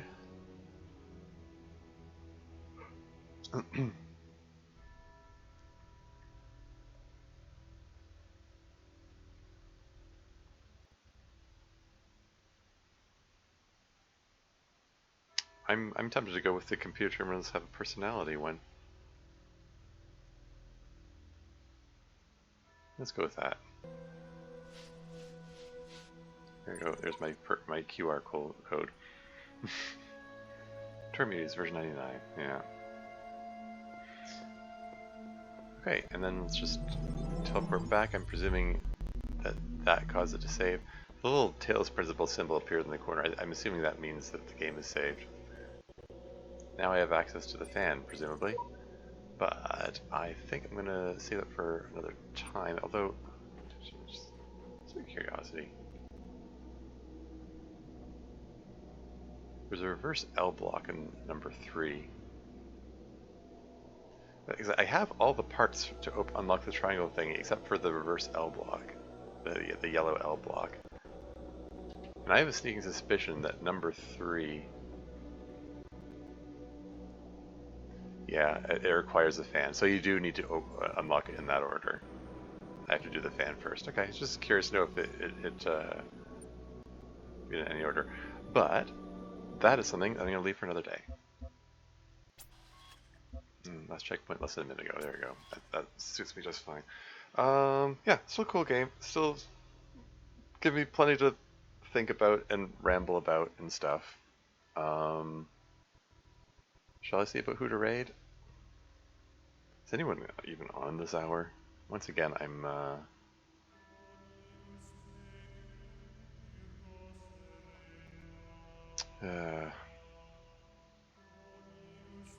streaming at a rather late hour. I think.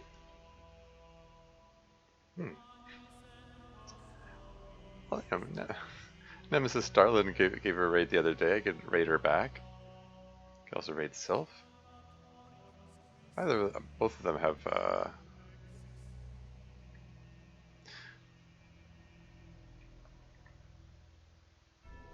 Yeah, bit of a genre change. Nemesis. I'm thinking I'm gonna raid. I mean, genre change doesn't matter who I raid it. Probably. I think I'm gonna raid Nemesis Darlin, since she was kind enough to give me a raid the other day.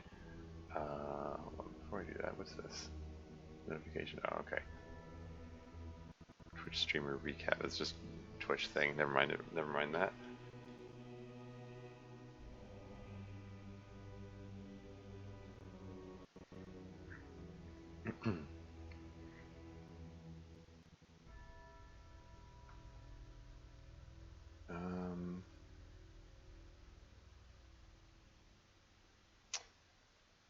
Yeah. Okay. Yeah. So yeah, Nemesis Darlin is playing The Long Dark. It's a survival crafting game that takes place in the post-apocalyptic permanent winter of the Canadian North. So it's, yeah, very different from this puzzle game. That's a fun game. I was doing a stream series of it recently. But yeah, cool game. I'm still curious to see where it goes. Curious to see if I wonder should I try to go for that tower? Should I try entering it just to see what happens? I don't know. But yeah, that's all for now. Until next time.